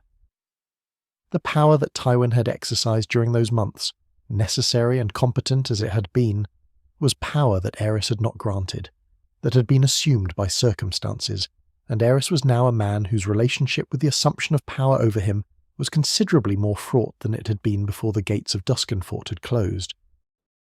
But all of this belonged to what would come later, to the long aftermath that we will consider in the act that follows this one. What belonged to the immediate period of the return to the days and weeks following Aerys' arrival back in the capital was the question of what would be done about Duskendale, about House Darklyn and House Hollard, about the lords and the servants and the people who had been part of the Defiance, who had held a king captive for 6 months, who had killed a knight of the King's Guard in the first violence of the taking, and whose lord had died in the last violence of the escape. What justice, or what vengeance would the king require? The answer, when it came, was more severe than even those who had anticipated severity had expected, and it revealed something about what the 6 months had done to Aerys with a clarity that no other evidence could have provided so efficiently. House Darklyn was extinguished. This is the simplest way to state it, and perhaps the most accurate. Because what happened to the Darklyns in the weeks following Aerys' return was not merely punishment in the sense that punishment implies a calibrated response to a specific wrong, a penalty designed to fit the offence and to serve some purpose beyond the expression of anger. What happened to the Darklyns was annihilation, the deliberate ending of a line that had existed for centuries, the removal from the world of the house that had held Duskendale and Duskendale for longer than most families in Westeros had held anything. Men and women of the Darklyn blood were taken and tried and condemned, and the sentences that followed were carried out with a thoroughness that left nothing behind, no cadet branches quietly surviving, no distant cousins spared through the mercy of oversight, no remnant of the house that had defied the king. House Hollard suffered alongside them, because House Hollard was connected to House Darklyn by the web of obligation and relationship that had made Sir Simon Hollard's failed rescue attempt a Hollard enterprise, and in the logic of Aerys' reckoning, connection to guilt was sufficient to constitute guilt, and the Hollards paid for the connection with everything they had. The castle of the Hollards was taken, and its inhabitants brought to King's Landing, and what followed was not different in kind from what had been done to the Darklyns, only in degree, because the Hollards were a lesser house with fewer members, and their extinction therefore required less effort and less time. The executions were public, in the way that executions in King's Landing were customarily public, held in a space where the people of the city could witness them and draw whatever conclusions the king intended them to draw, which was the conclusion that defiance of the Iron Throne had a cost that was total and permanent and extended beyond the person who had committed the defiance to everyone connected to that person. Whether this lesson was the one that the watching crowds absorbed, or whether they absorbed something else, something about the quality of the king who was imposing it, is another of those questions that the records leave unanswered, because records do not preserve what crowds feel but only what they do, and what the crowds of King's Landing did was watch. Aerys watched too. This detail is preserved in enough of the accounts to feel reliable, even filtered through the caution that attaches to descriptions of royal behaviour that the writers found troubling. He watched the executions with an attention that those present found difficult to characterise, not the grim satisfaction of a man performing a necessary duty, not the evident distress of a man who finds the necessity painful, but something else. Something that the people describing it reached for words to name and could not quite find. He was present in a way that felt different from the presence required by the ceremonial function of witnessing royal justice. He was attending carefully to something in what he was watching that gave him something the accounts cannot quite name, but that the reader of those accounts, knowing what Aerys would eventually become, cannot help but recognise in retrospect. It was among the women and the more distant members of the condemned houses that the variation in treatment was most visible, and it is worth pausing here to note that variation, because it tells us something about the specific texture of Aerys's anger and its specific targets. Some members of the household, servants and minor retainers who could demonstrate that their role in the Defiance had been purely circumstantial, the people who had simply been inside Duskenfoot because that was where they lived and worked, were spared. This was not universal mercy, but it was the kind of practical acknowledgement that a blanket vengeance extending to everyone who had ever passed through the Darklyn household would be both unjust and logistically impossible, and even in the state he was in, Aerys retained enough of the calculating faculty to recognise this. But Lady Serala of Myr received no such consideration. She received instead what may have been the most extreme punishment of all the punishments administered in the aftermath of the Defiance, and she received it in a form that reflected not merely anger, but the specific, directed quality of anger that selects its object, and decides that ordinary severity is insufficient for what has been decided that object deserves. Serala of Myr was burned alive. We should sit with this for a moment, not because we wish to dwell on the horror of it, but because it represents something important about the story we are telling and the people in it, and it deserves more than a passing mention even in the calm, scholarly narration we are maintaining. She had been declared, in the accounts that served the interests of the judgment against her, the primary architect of the Defiance, the foreign woman from Myr whose counsel had transformed a proud lord's legitimate grievance into a treasonous act.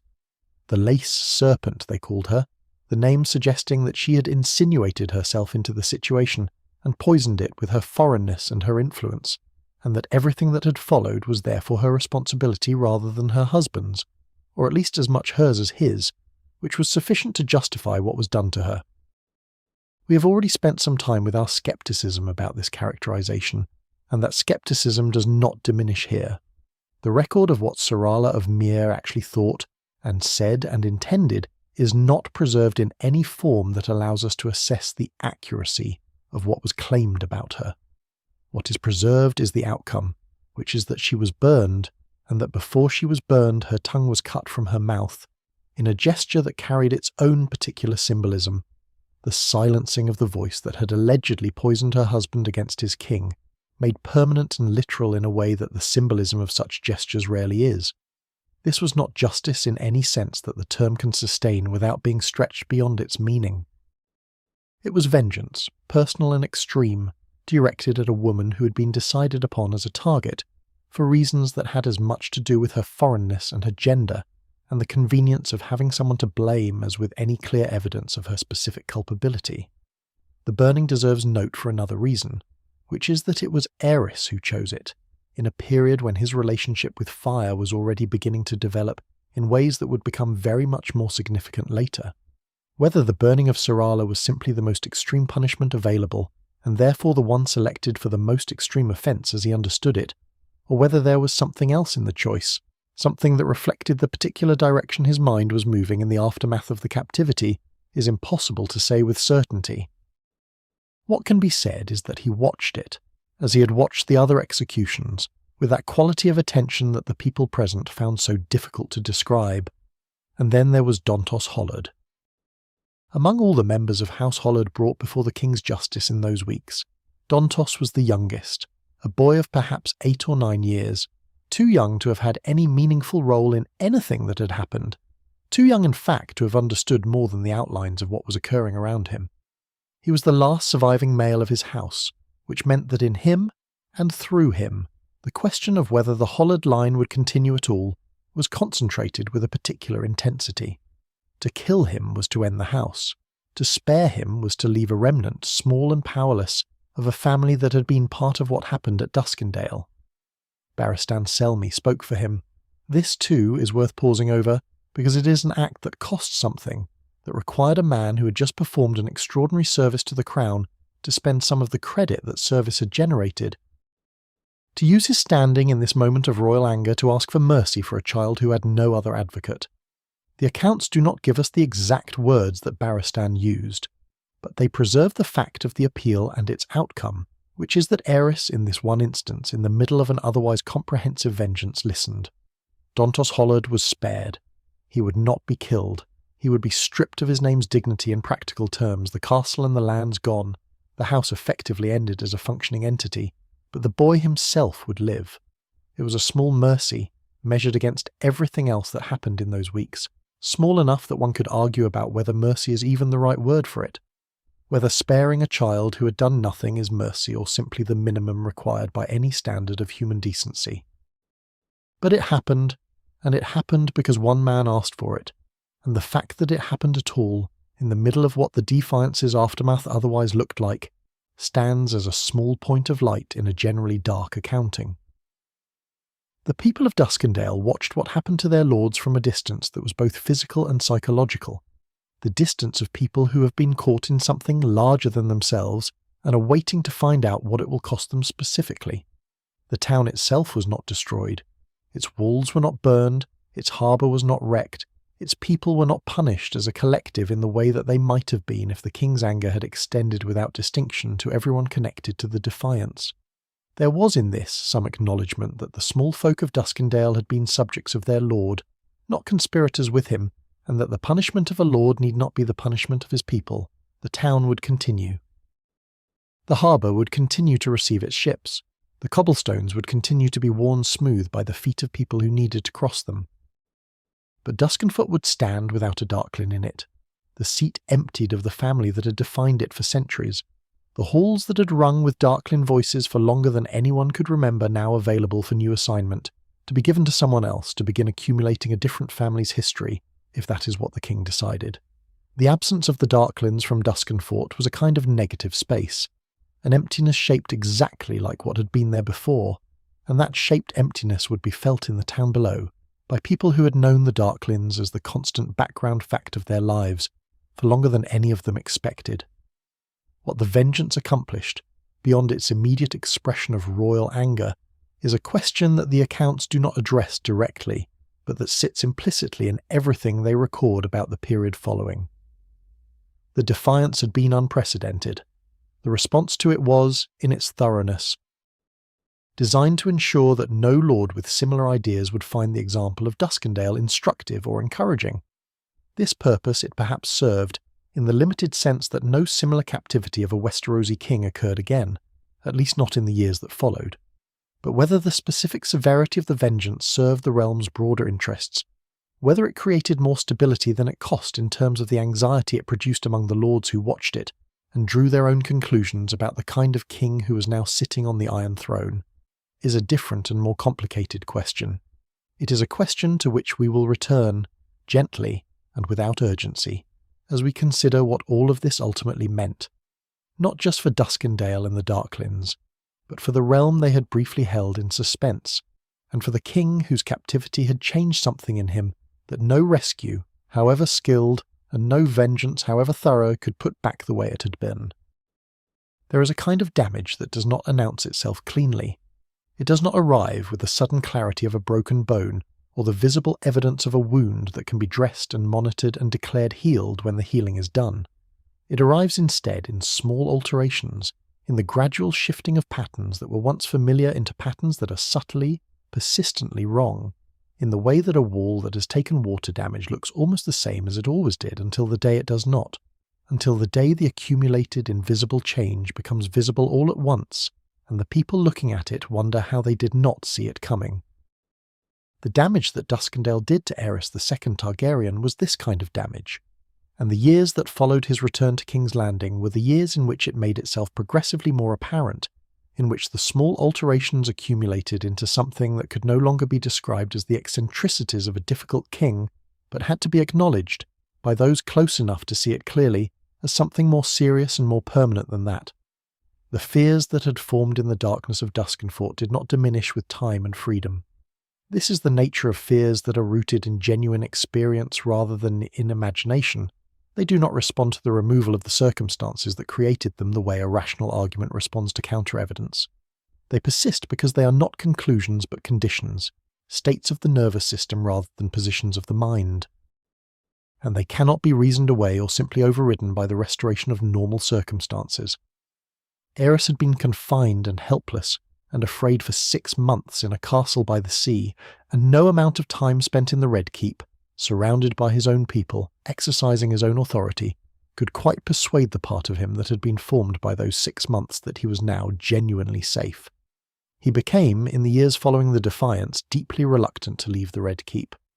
This began as caution, as the understandable wariness of a man who had been taken captive when he ventured beyond his own walls, and caution is a reasonable response to having been taken captive when you ventured beyond your own walls, and no one in the early period could quite bring themselves to identify it as something more than that.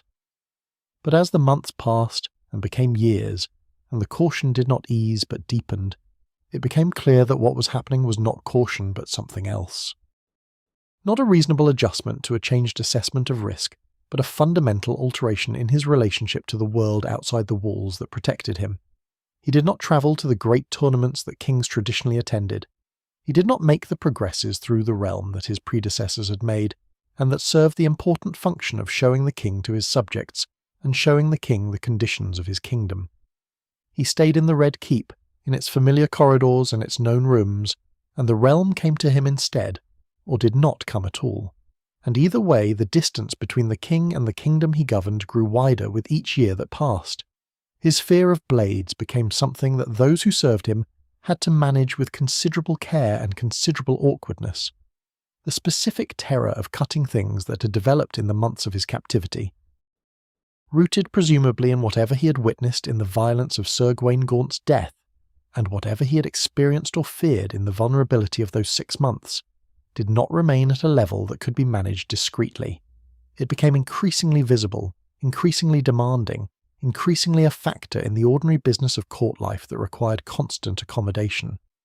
His beard and his hair went uncut because the presence of blades near his person produced a reaction that made the ordinary activities of royal grooming impossible to continue in their accustomed form. His fingernails grew. His appearance changed in ways that the lords who came to court and who remembered the handsome young king of earlier years found difficult to reconcile with the figure they now encountered, and the difficulty of that reconciliation was its own kind of information about what the Defiance had done, visible in the person of the king to anyone willing to look clearly at what they were seeing. The fingernails and the hair were, in one sense, minor things, details of physical appearance that should not carry too much interpretive weight. But they mattered in the way that symbols matter, not because of what they were in themselves, but because of what they indicated about the internal state they expressed. A king who cannot permit a blade near his person, who cannot submit to the ordinary maintenance that courts and courtly appearance require, is a king whose fear has become larger than his authority, larger than the dignity of the position, larger than the practical requirements of daily life in a role that demands constant public presentation. The details of his appearance were the outward sign of an inward condition that had no clear name but that those around him could feel in every interaction, in the particular quality of his attention, in the way conversations with him had acquired an unpredictability that they had not previously had, a sense that the ground could shift without warning, that something said or done entirely without malicious intent could produce a response that bore no clear relationship to the thing that had prompted it. His relationship with Tywin Lannister deteriorated with a speed and completeness that surprised even those who had observed the tensions between them in the years before the Defiance. The specific dynamics of that deterioration are worth considering carefully, because they illuminate something important about how the captivity had reordered Aerys's understanding of the people around him and his relationship to them. Tywin had governed during the king's absence with the effectiveness that was his defining characteristic, and that effectiveness, observed from inside Duskenfort across 6 months of helplessness, had not produced in Aerys the gratitude that it might have produced in a man with a less complicated relationship to his own dependency. Instead, it had produced, or had deepened, something closer to resentment, the specific resentment of a man who knows that someone else managed very well without him, and who cannot quite forgive that competence for existing. The whispers that had always attended Tywin's service, the suggestions that it was the hand rather than the king who truly governed, acquired new weight in the aftermath of the Defiance, because now there was evidence that the realm could sustain itself for 6 months with Tywin at its head and the king absent, and that evidence was not something that could be unobserved or unfelt. Aerys began to move against Tywin in small ways at first, the same small countermanding of decisions and dismissal of counsel that had been visible before the Defiance, but that now carried a different quality, more purposeful, less like the ordinary friction of a complicated relationship, and more like a deliberate campaign to reduce and diminish, and eventually to end the power that Tywin exercised. He made appointments that were clearly designed to circumvent Tywin's authority. He listened to counsel from people whose primary qualification was that Tywin disliked them, which was a form of recommendation that says something specific about the state of the king's judgment. He conducted himself in Tywin's presence with a coldness that those who observed it found deeply uncomfortable, the coldness of a man who has decided something about another person, but has not yet said it aloud. Tywin endured this for a period, because endurance was one of his defining qualities, and because the institutional investment he had made in the realm's governance over nearly 2 decades was not something he could easily walk away from. But there is a point beyond which endurance becomes a form of complicity, and Tywin Lannister, who was not a man who tolerated complicity in his own diminishment, eventually reached it. He resigned as Hand of the King, returning to Casterly Rock with the quiet finality of a man who has been shown the door and has decided to use it on his own terms rather than waiting to be pushed through it. The precise circumstances of the resignation and the specific exchange between the 2 men that preceded it are not recorded clearly enough to reconstruct, which is perhaps because Tywin was as discreet as he was effective and had no interest in allowing the specific nature of the break to be documented in ways that could be used against either of them. His departure was a loss for the realm of a magnitude that was immediately apparent to everyone who understood what his presence had meant for the practical functioning of governance. The hands who followed him were lesser men in the administrative sense, not without their own qualities and capabilities, but without the particular combination of intelligence and discipline and comprehensive understanding of the realm's systems that Tywin had brought to the position. The machinery of governance that had run so smoothly for so long began to show the effects of operating without the person who had built it and maintained it and understood it in the way that only its builder and maintainer could. Not immediately, not catastrophically, but in the gradual way that complex systems degrade when the expertise that managed them is withdrawn, in the accumulation of small inefficiencies and miscommunications and decisions made without adequate information that eventually adds up to something noticeably worse than what had been there before. The court that Aerys now presided over was a court organised increasingly around his fears and suspicions, rather than around the requirements of governance. He trusted fewer people with each passing year, and the circle of those he trusted became smaller and less representative of the range of perspectives and capabilities that a king needs around him to govern well. Men who told him what he wanted to hear found more favour than men who told him what he needed to know, which is perhaps the most reliable single indicator that a reign has entered a dangerous phase, because a king who prefers comfortable falsehood to uncomfortable truth is a king who is systematically removing his own ability to respond to reality as it actually is. The small council, that instrument of governance that Aegon the Conqueror had established as a means of giving the king access to expertise and counsel across the range of the realm's needs, became under Aerys something different from what it had been designed to be, shaped more by the king's personal dynamics with its members than by any coherent administrative logic. And through all of this, the fire remained.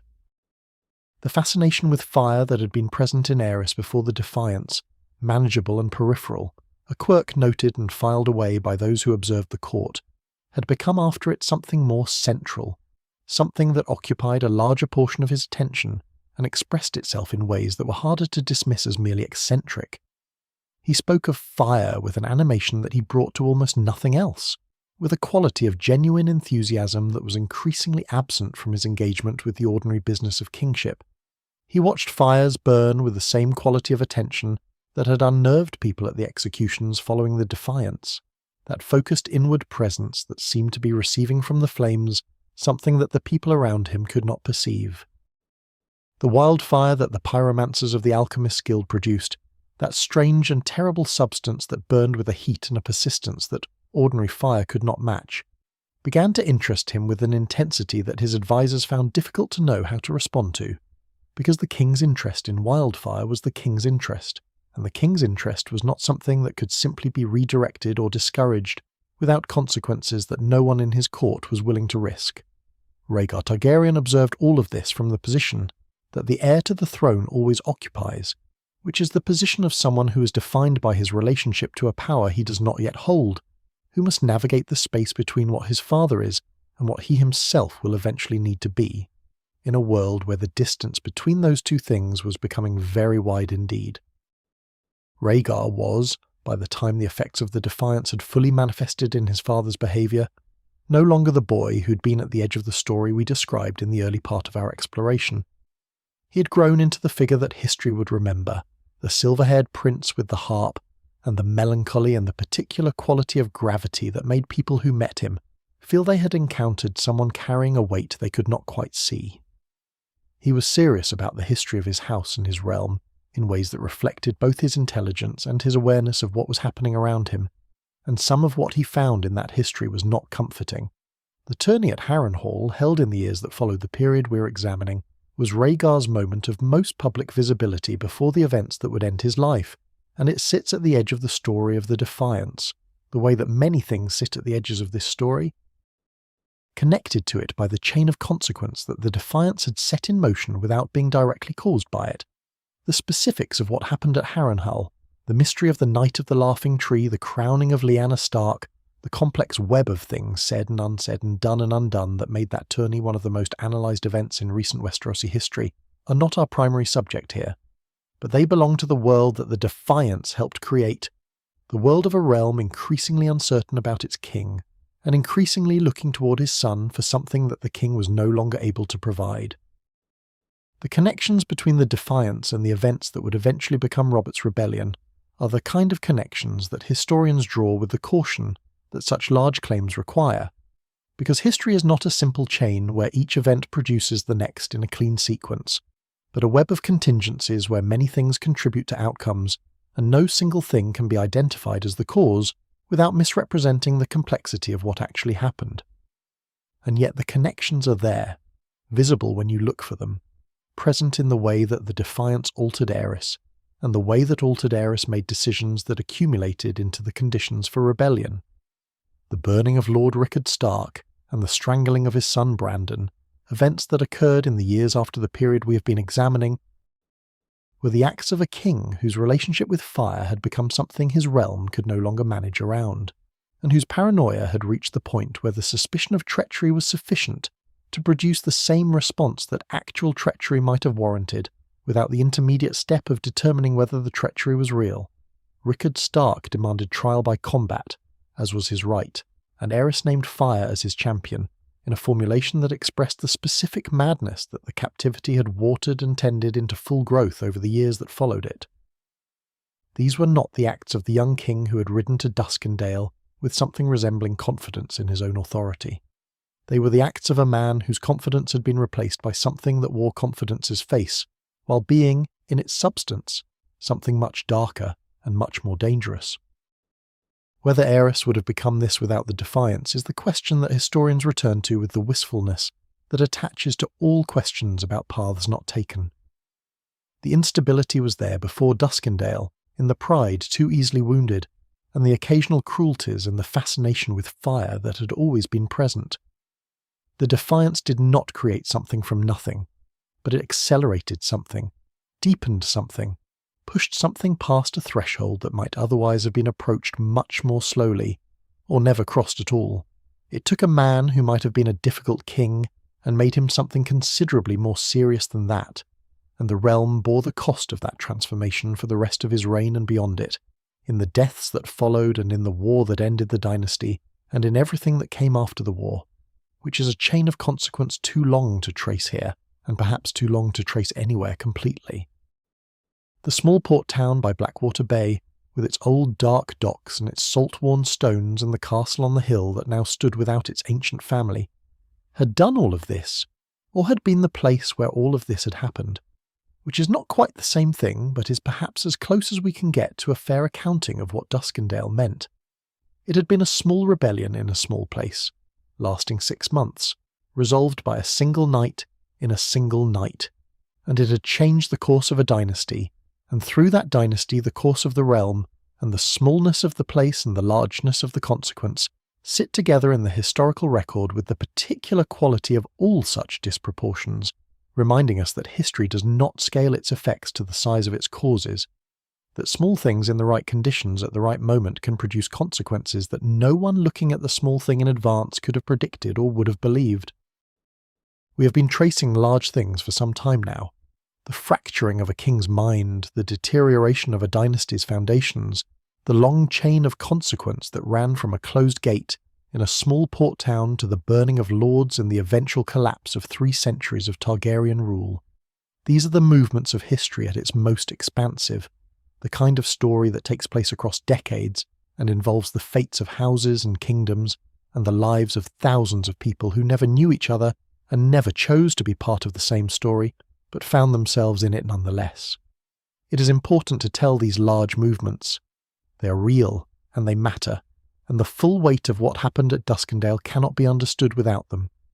But history also moves in smaller registers, in the intimate and the personal, in the specific textures of individual lives that the grand narratives tend to absorb and flatten into their larger shapes. And the Defiance of Duskendale, like all events of any significance, produced its intimate consequences alongside its dynastic ones, its small human stories that ran parallel to the large story without ever quite belonging to it, that were shaped by the same events but experienced from a completely different angle and at a completely different scale. 2 of those stories deserve our particular attention as we move toward the end of our exploration, because they are in their way more legible than the large story, more available to the kind of empathetic understanding that history at its most human requires, and because they sit together in a symmetry that illuminates something about how great events distribute their consequences among the people caught in them.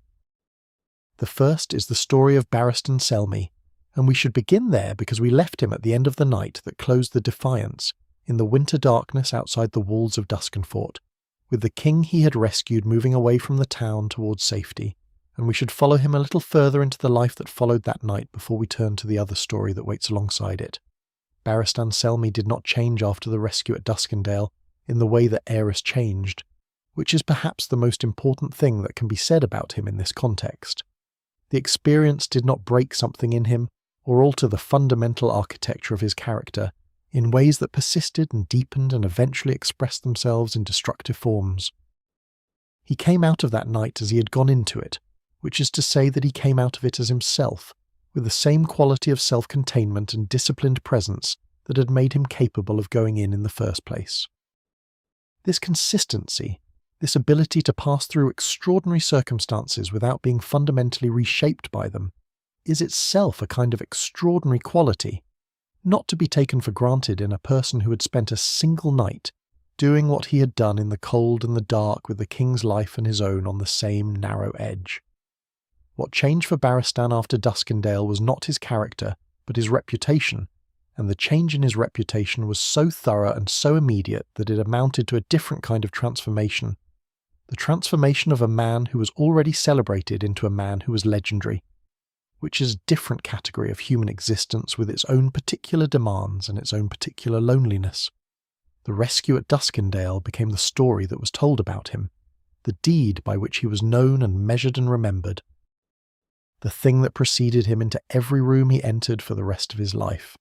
Other knights who had performed great deeds had those deeds spoken of in their presence and used as the standard against which their subsequent actions were compared. Barristan had Duskendale, and Duskendale was large enough to cast a shadow over everything that followed it, to make everything else he did in his long career of service feel like a continuation of that single, defining night, rather than like its own separate accomplishment. He wore this, as he wore everything, with the self-contained equanimity that was his most consistent quality. He did not seek to diminish the story, or to redirect attention from it toward other things he had done. He did not appear from the outside to be burdened by the weight of it in the way that some men are burdened by their own reputation, made anxious by the gap between the legend and the person they know themselves to be in their unguarded moments. He simply continued to be what he had always been, a knight of the Kingsguard, doing the work that the Kingsguard required, serving the king he had sworn to serve with the completeness that his oath and his character demanded. And if the king he was serving was becoming, with each passing year, someone more difficult to serve with both loyalty and honour. That difficulty was something Barristan absorbed into himself in the way he absorbed everything, quietly, without complaint, without the kind of visible internal conflict that would have made the situation legible to the people around him. There is something in Barristan Selmy's long service to Aerys that deserves more attention than it usually receives, because it is not a simple story of a good man serving a bad king with unthinking loyalty, which is the version that tends to attach to knights in white cloaks when the kings they serve are later condemned by history. It is a more complicated story, the story of a man who understood, with increasing clarity over the years that followed the Defiance, what his king was becoming, and who chose to remain not out of ignorance or moral passivity, but out of a conception of duty and oath that was, in its own terms, coherent and serious, even if it produced outcomes that the larger perspective of history judges harshly. He served because he had sworn to serve. He remained because the oath he had taken was not conditional on the king's goodness. He watched things happen that he could not prevent and could not entirely endorse, and he carried that watching inside him in the particular way that men carry things they cannot resolve, not by resolving them but by continuing to live alongside them, which requires a different kind of strength than resolution does. The rescue at Duskendale had given him something that nothing could take away, which was the certainty that he had done the most important thing he would ever be asked to do, and had done it completely.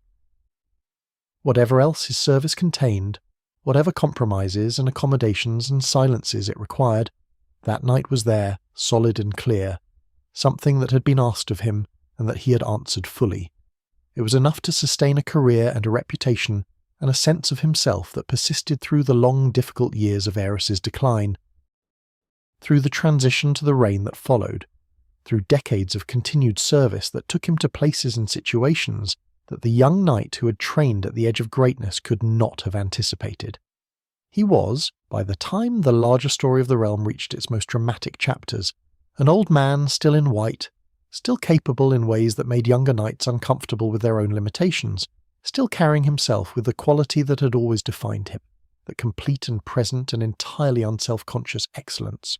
He had outlasted Aerys. He had outlasted the dynasty. He would serve other kings and find in that service new complications and new tests of the conception of honour and oath that had guided him since his youth. And through all of it, the night at Duskendale remained, the fixed point around which everything else in his long story organised itself, the deed that had named him before he had finished becoming himself. The second story moves in a very different direction, and it requires us to turn back toward the moment in the weeks following Aerys's return, when Barristan had asked for the life of a child, and that child had been given his life, and had gone out into the world that the Defiance had made for him to find his way through it as best he could. Dontos Hollard was perhaps 8 or 9 years old when he was spared, which means he was old enough to understand in the general sense that something terrible had happened to his family, and that he had been the beneficiary of a mercy that the rest of his family had not received, but not old enough to understand the full dimensions of what that meant or what it would cost him over the years that followed. Children who survive catastrophes that destroy their families carry a particular kind of wound, not the wound of having experienced the catastrophe in its full adult comprehension, but the wound of having experienced it in the partial comprehension of childhood and then growing into an adult understanding of it that arrives gradually, in pieces, over years, each piece adding to what was already there rather than replacing it, so that the adult contains within them all the previous versions of their understanding, the child's version, and the adolescent's version, and the young adult's version, layered on top of each other in a way that is never entirely resolved into a single coherent account. Dontos grew up in the knowledge of what his house had been and what it had done and what had been done to it in return.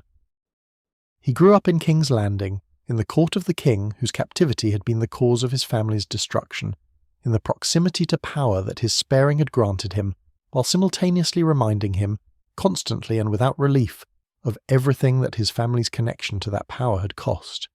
This is not a comfortable position to occupy.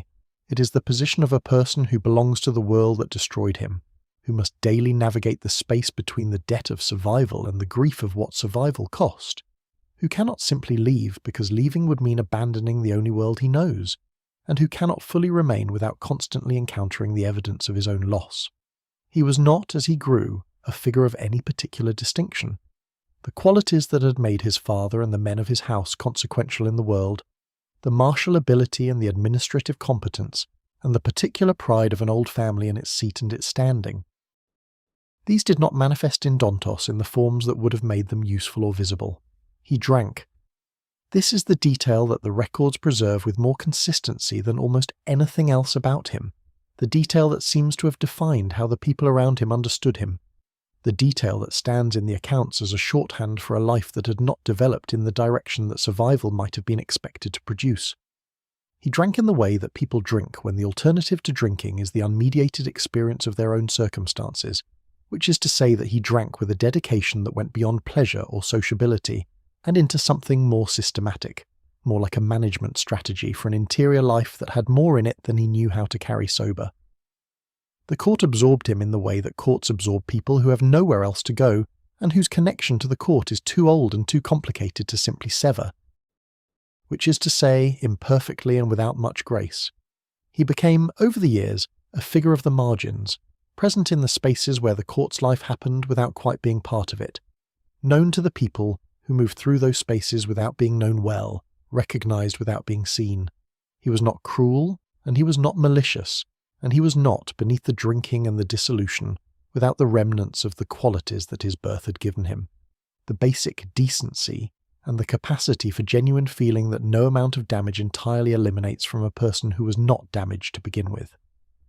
But these qualities expressed themselves in forms that the court found easy to overlook, or to notice only in the way that people notice something they have decided is not important, which is to say that they noticed it without registering it. He became, eventually, a fool. This word carries a specific meaning in the context of medieval courts, not merely the general meaning of a person who behaves foolishly, but the specific meaning of a person who occupies the role of court jester, whose function is to be laughed at and to provide entertainment through the spectacle of their own inadequacy, whose dignity has been so thoroughly stripped away that they exist as a kind of negative space in the social order, defined by the absence of the qualities that the social order values. For a man of Dontos Hollard's ancestry, for a descendant of a house that had held its seat and its standing for generations, to arrive at this position was a journey of considerable distance, measured not in miles but in the accumulation of losses, each one stripping away another layer of what his birth had given him, until what remained was a man sitting in a court that had destroyed his family, wearing the motley of a person whose function is to be found amusing. And yet Dontos Hollard did one thing, one single thing, in his unremarkable and largely unhappy life, that connected him to the larger story of the realm in a way that neither he nor anyone observing him could have predicted from the circumstances he occupied. He met Sansa Stark. This was in the years long after the Defiance, long after Aerys, long after everything we have been discussing, in a different reign and a different crisis that had its own momentum and its own terrible logic. And in meeting her, in finding himself in a situation where a young girl from the north needed help that he was, in his particular and unlikely way, positioned to provide, he reached back through all the dissolution and all the loss and all the years of managed invisibility and found something that had survived everything that had happened to him, some residue of the house he'd come from and the values it had once represented, something that expressed itself in the decision to help her and in the risk that decision required. Whether this one act redeems the arc of his life, or whether redemption is even the right frame for what he did, is a question that sits beyond the boundaries of our particular story, and belongs to the larger story of which it is a part. What matters for our purposes is that it happened, that the boy who had been spared at Duskendale, at the plea of a knight who thought his life was worth something, did eventually find a moment in which his life was worth something, in which the survival that had been granted to him justified itself in the specific and concrete form of one young woman's escape from a situation that would otherwise have destroyed her. The symmetry between the two stories, Barristan Selmy and Dontos Hollard, is not the neat symmetry of a fable in which virtue is rewarded and vice is punished, and the moral is clearly legible in the outcome. It is the more honest and more interesting symmetry of lives that were both shaped by the same event and carried its consequences in completely different directions, in which the same night at Duskendale produced a legend and a dissolution, an elevation and a diminishment, a man who became more fully himself through extraordinary service, and a man who became less fully himself through the accumulated weight of surviving without the context that survival required. Both of them were, in their different ways, people whom the Defiance had made. Not its architects, not its agents, not even exactly its victims in the conventional sense, but people whose lives had been irrevocably altered by a gate closing, and a king being taken, and a series of decisions made by people who had not considered them at all in the making of those decisions, because the people making the decisions were thinking about kings and houses and charters and the governance of a realm, not about a knight who would one day infiltrate a castle in the dark, and not about a small boy whose family would be taken from him in the aftermath of what that castle had held. They were the people in the margins of the story, and the story had written itself across their lives with the same indifference that large events always bring to the small lives they pass through. We find them worth pausing over because they are, in their different ways, more available to us than the kings and the great lords, more legible in their humanity, more recognisably made of the same material as the people who listen to these stories in the quiet hours when the day has ended and the world has receded to a comfortable distance. Barristan's excellence and Dontos's dissolution are both things we can understand from the inside, both expressions of ways that human beings respond to the circumstances they find themselves in, one through the disciplined channeling of capacity towards service, and the other through the gradual relinquishment of the effort that living fully requires. Both responses are human, both are comprehensible, and both were made possible, or made inevitable, by a night in a small port town that neither man had chosen and neither could escape. We have followed this story a long way together. From the prosperous and deceptively stable realm of Aerys's early reign, through the salt air and old stones of a fading port town, through the closing of a gate and the long darkness that followed it, through a single night's movement through a winter night and the terrible vengeance that came after, through the slow fracturing of a king's mind and the dynasty's long stumble toward its end, and finally through the intimate human stories of two men whose lives the Defiance had written upon without asking their permission. We have covered a great deal of ground, and we are near the end of our journey now, near the place where the story resolves not into a conclusion, because history does not conclude, but into a kind of stillness, a resting place from which we can look back at everything we have passed through and consider what it means, what it was, what it tells us about the world it happened in, and perhaps about the world we inhabit ourselves. This is the work of the final movement of any long exploration, and it is work that deserves to be done slowly, without urgency, in the meditative register that has carried us through everything that preceded it. We are not trying to arrive anywhere. We are simply sitting with what we have found, turning it over in the way that you turn over something that interests you, examining it from different angles, allowing it to reveal what it will, without forcing it toward a meaning it does not naturally contain.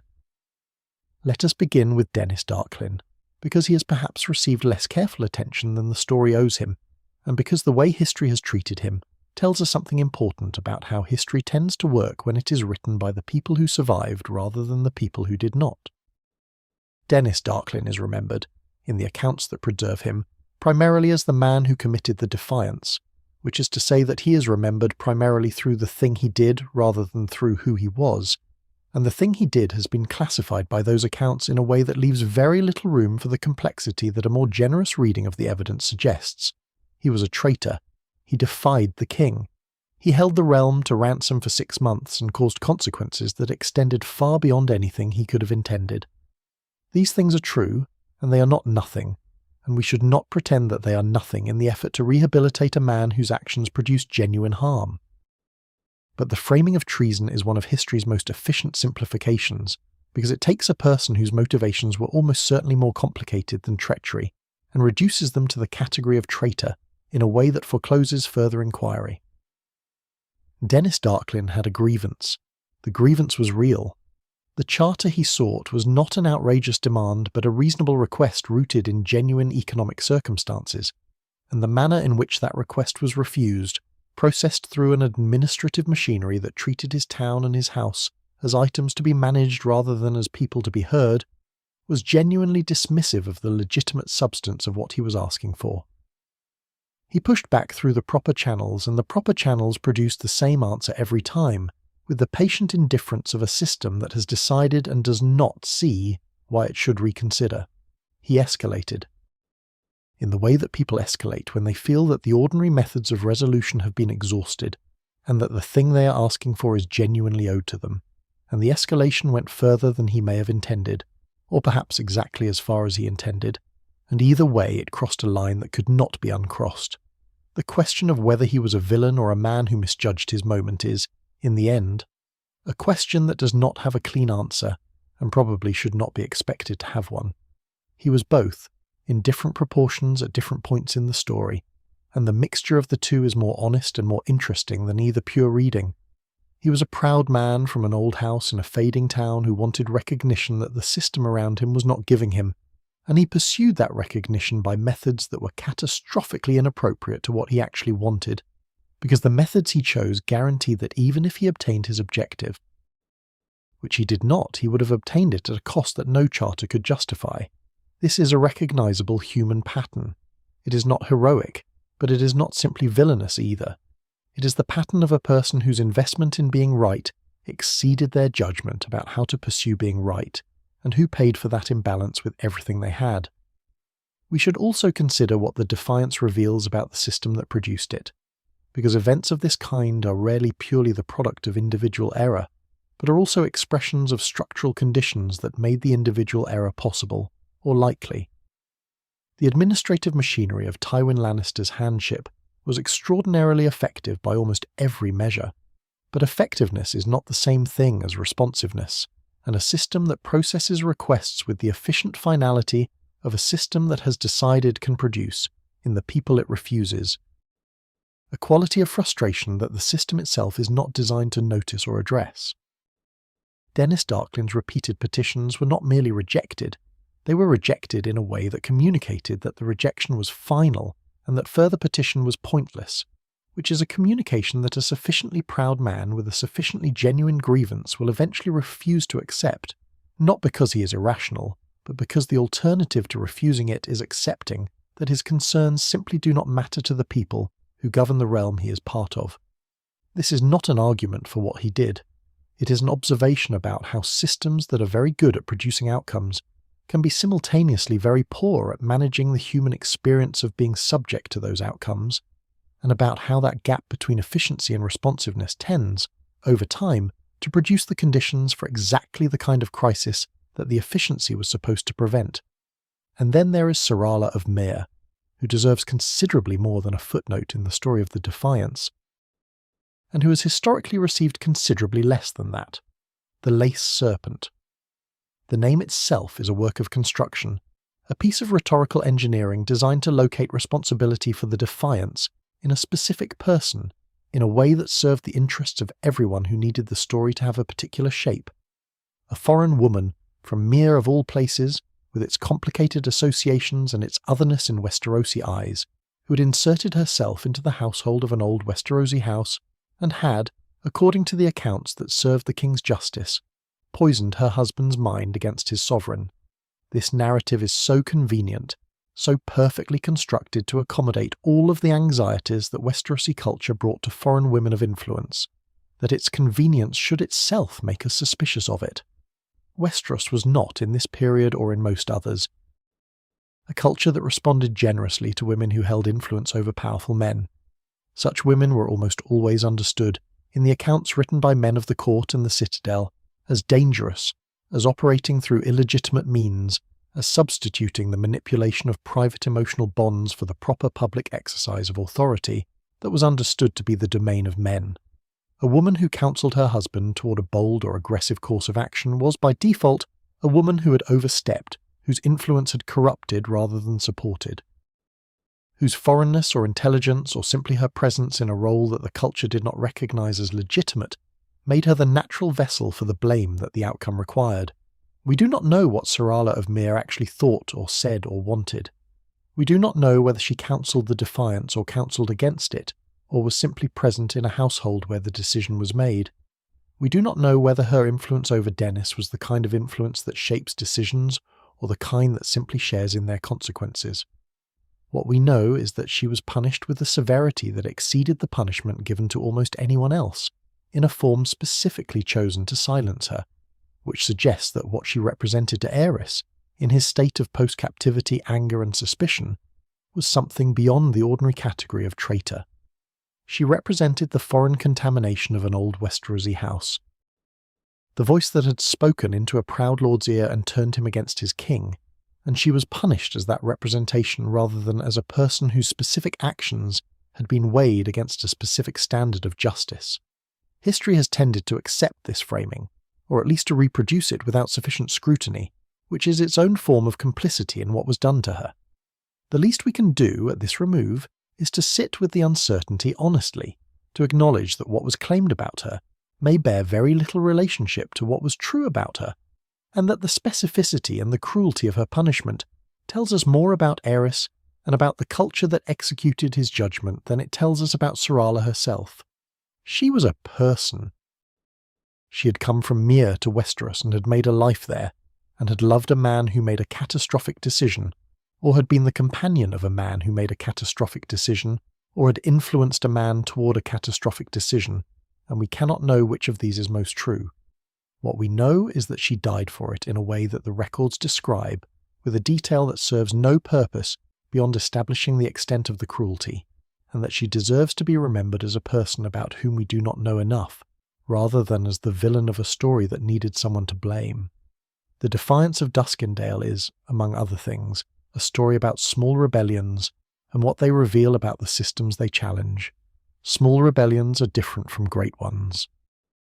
Great rebellions, the kind that topple dynasties and remake realms, have their own literature and their own logic, the conditions that make them possible, and the leaders who give them shape and the outcomes that define how they are remembered. Small rebellions, the kind that a single proud lord undertakes in a single fading town over a dispute about trading rights, are harder to write about and harder to think about, because they do not resolve cleanly into the categories that history uses to organise itself. They are too large to be dismissed as mere criminal acts, and too small to be elevated into the status of principled resistance. They exist in the uncomfortable middle space between grievance and treason, between legitimate complaint and catastrophic overreach, and they tend to be remembered, when they are remembered at all, primarily through the lens of their failure. But small rebellions tell us things that large ones do not, precisely because they are small, because they are close enough to the ordinary texture of governance to reveal the specific frictions and frustrations that the larger structures of power tend to generate in the people subject to them. The Defiance of Duskendale tells us that the administrative efficiency of Tywin Lannister's handship had a human cost that the efficiency itself was not designed to account for. It tells us that the relationship between the Iron Throne and the lesser houses of the realm was not a relationship of straightforward loyalty and straightforward authority, but a more complicated negotiation, one in which pride and recognition and the sense of being genuinely heard played a role that the administrative machinery was not built to accommodate. It tells us that small places with old families and genuine grievances are capable of producing extraordinary crises when the channels through which those grievances might otherwise be resolved are either closed or so thoroughly impersonal that they function as closures by another name. And then there is the larger question, the one that sits at the centre of everything we have been considering, which is the question of what the Defiance did to the Targaryen dynasty, and whether what it did was fatal. The Targaryen dynasty had been in Westeros for nearly 3 centuries by the time of the Defiance, and in those 3 centuries it had survived a great deal. It had survived the faith-militant rebellion. It had survived the Dance of the Dragons, that terrible civil war that had consumed most of the dragons and split the family against itself in ways that the histories record with a horror that still communicates across the centuries. It had survived weak kings and mad moments, and the ordinary turbulence of succession, and the specific difficulties of governing a vast and diverse realm from a single throne. It was not by any measure a fragile institution. It had demonstrated a resilience that suggested it might continue indefinitely. That the name Targaryen and the Iron Throne and the unity of the realm were so thoroughly identified with each other that separating them was simply not something the world was capable of doing. And yet it fell. Within a generation of the Defiance, within the reign of the king who had been changed by it, the dynasty ended. Robert Baratheon sat on the throne that Aegon the Conqueror had made from the swords of defeated enemies, and the last Targaryens were dead or fled, and 3 centuries of dragon-descended rule were over. The question of how much the Defiance contributed to this ending is not a question with a precise quantifiable answer. But it is a question worth sitting with, because the shape of the answer tells us something important about how institutions fail and how the personal and the structural interact in the production of historical catastrophe. The Targaryen dynasty's vulnerability, in the period leading up to Robert's rebellion, was not primarily military or economic or demographic. It was personal. It was located in the specific person of Aerys II, in the specific things that his specific mind had become, in the specific decisions that his specific fears and his specific obsessions produced. Remove Aerys from the equation, replace him with a king whose mind had not been altered by 6 months in Duskendale, and the dynasty's structural strengths, which were considerable, become available to sustain it through the challenges that ultimately destroyed it. Rhaegar might have handled the Stark situation differently. The great houses might have been managed with more skill and more sensitivity to their legitimate concerns. The faith in the lords and the small folk might have remained within the framework of loyalty that the dynasty had maintained for so long. We cannot know this. But the direction of the reasoning is clear enough. The Defiance did not cause Robert's rebellion in the mechanical sense that one event causes another in a simple chain of causation. But it contributed to the conditions that made Robert's rebellion possible, by damaging the person through whom the dynasty expressed itself, by removing from that person the stability and the judgment and the capacity for the kind of governance that the realm required, by transforming a difficult king into something the realm could not continue to accommodate. This is not a small contribution. In a dynasty that was fundamentally dependent, in the absence of dragons, on the personal qualities of its current monarch, the transformation of a difficult monarch into an impossible one was a contribution that the dynasty could not absorb. And there is a particular irony in the fact that the event which most directly contributed to the dynasty's eventual fall was not a great battle or a sweeping plague or the intervention of some external power, but a charter dispute in a small port town, a proud lord who felt dismissed, a king who travelled without adequate caution to a place he had been counselled not to visit. The scale is so mismatched with the consequence that it has the quality of a dark joke, or perhaps of a lesson that history is occasionally in the mood to teach, which is the lesson that the larger structures are not brought down by forces commensurate with their size, but by the specific points of weakness that no structure, however large, can entirely eliminate, and by the specific circumstances that find those points of weakness at exactly the moment and in exactly the manner required to exploit them. What might Westeros have been if the Defiance had never happened? If Denys Darklyn had received his charter through the ordinary channels, or had accepted the refusal with the resignation that the situation called for, or had simply been born into a different house, in a different town, with a different relationship to the question of what recognition meant and what it was worth? These questions do not have answers, but they are not without value, because contemplating them allows us to understand the contingency of what actually happened. The degree to which the world we know is not the inevitable result of forces too large to be otherwise, but the specific product of specific choices made by specific people in specific moments, any one of which might have been made differently.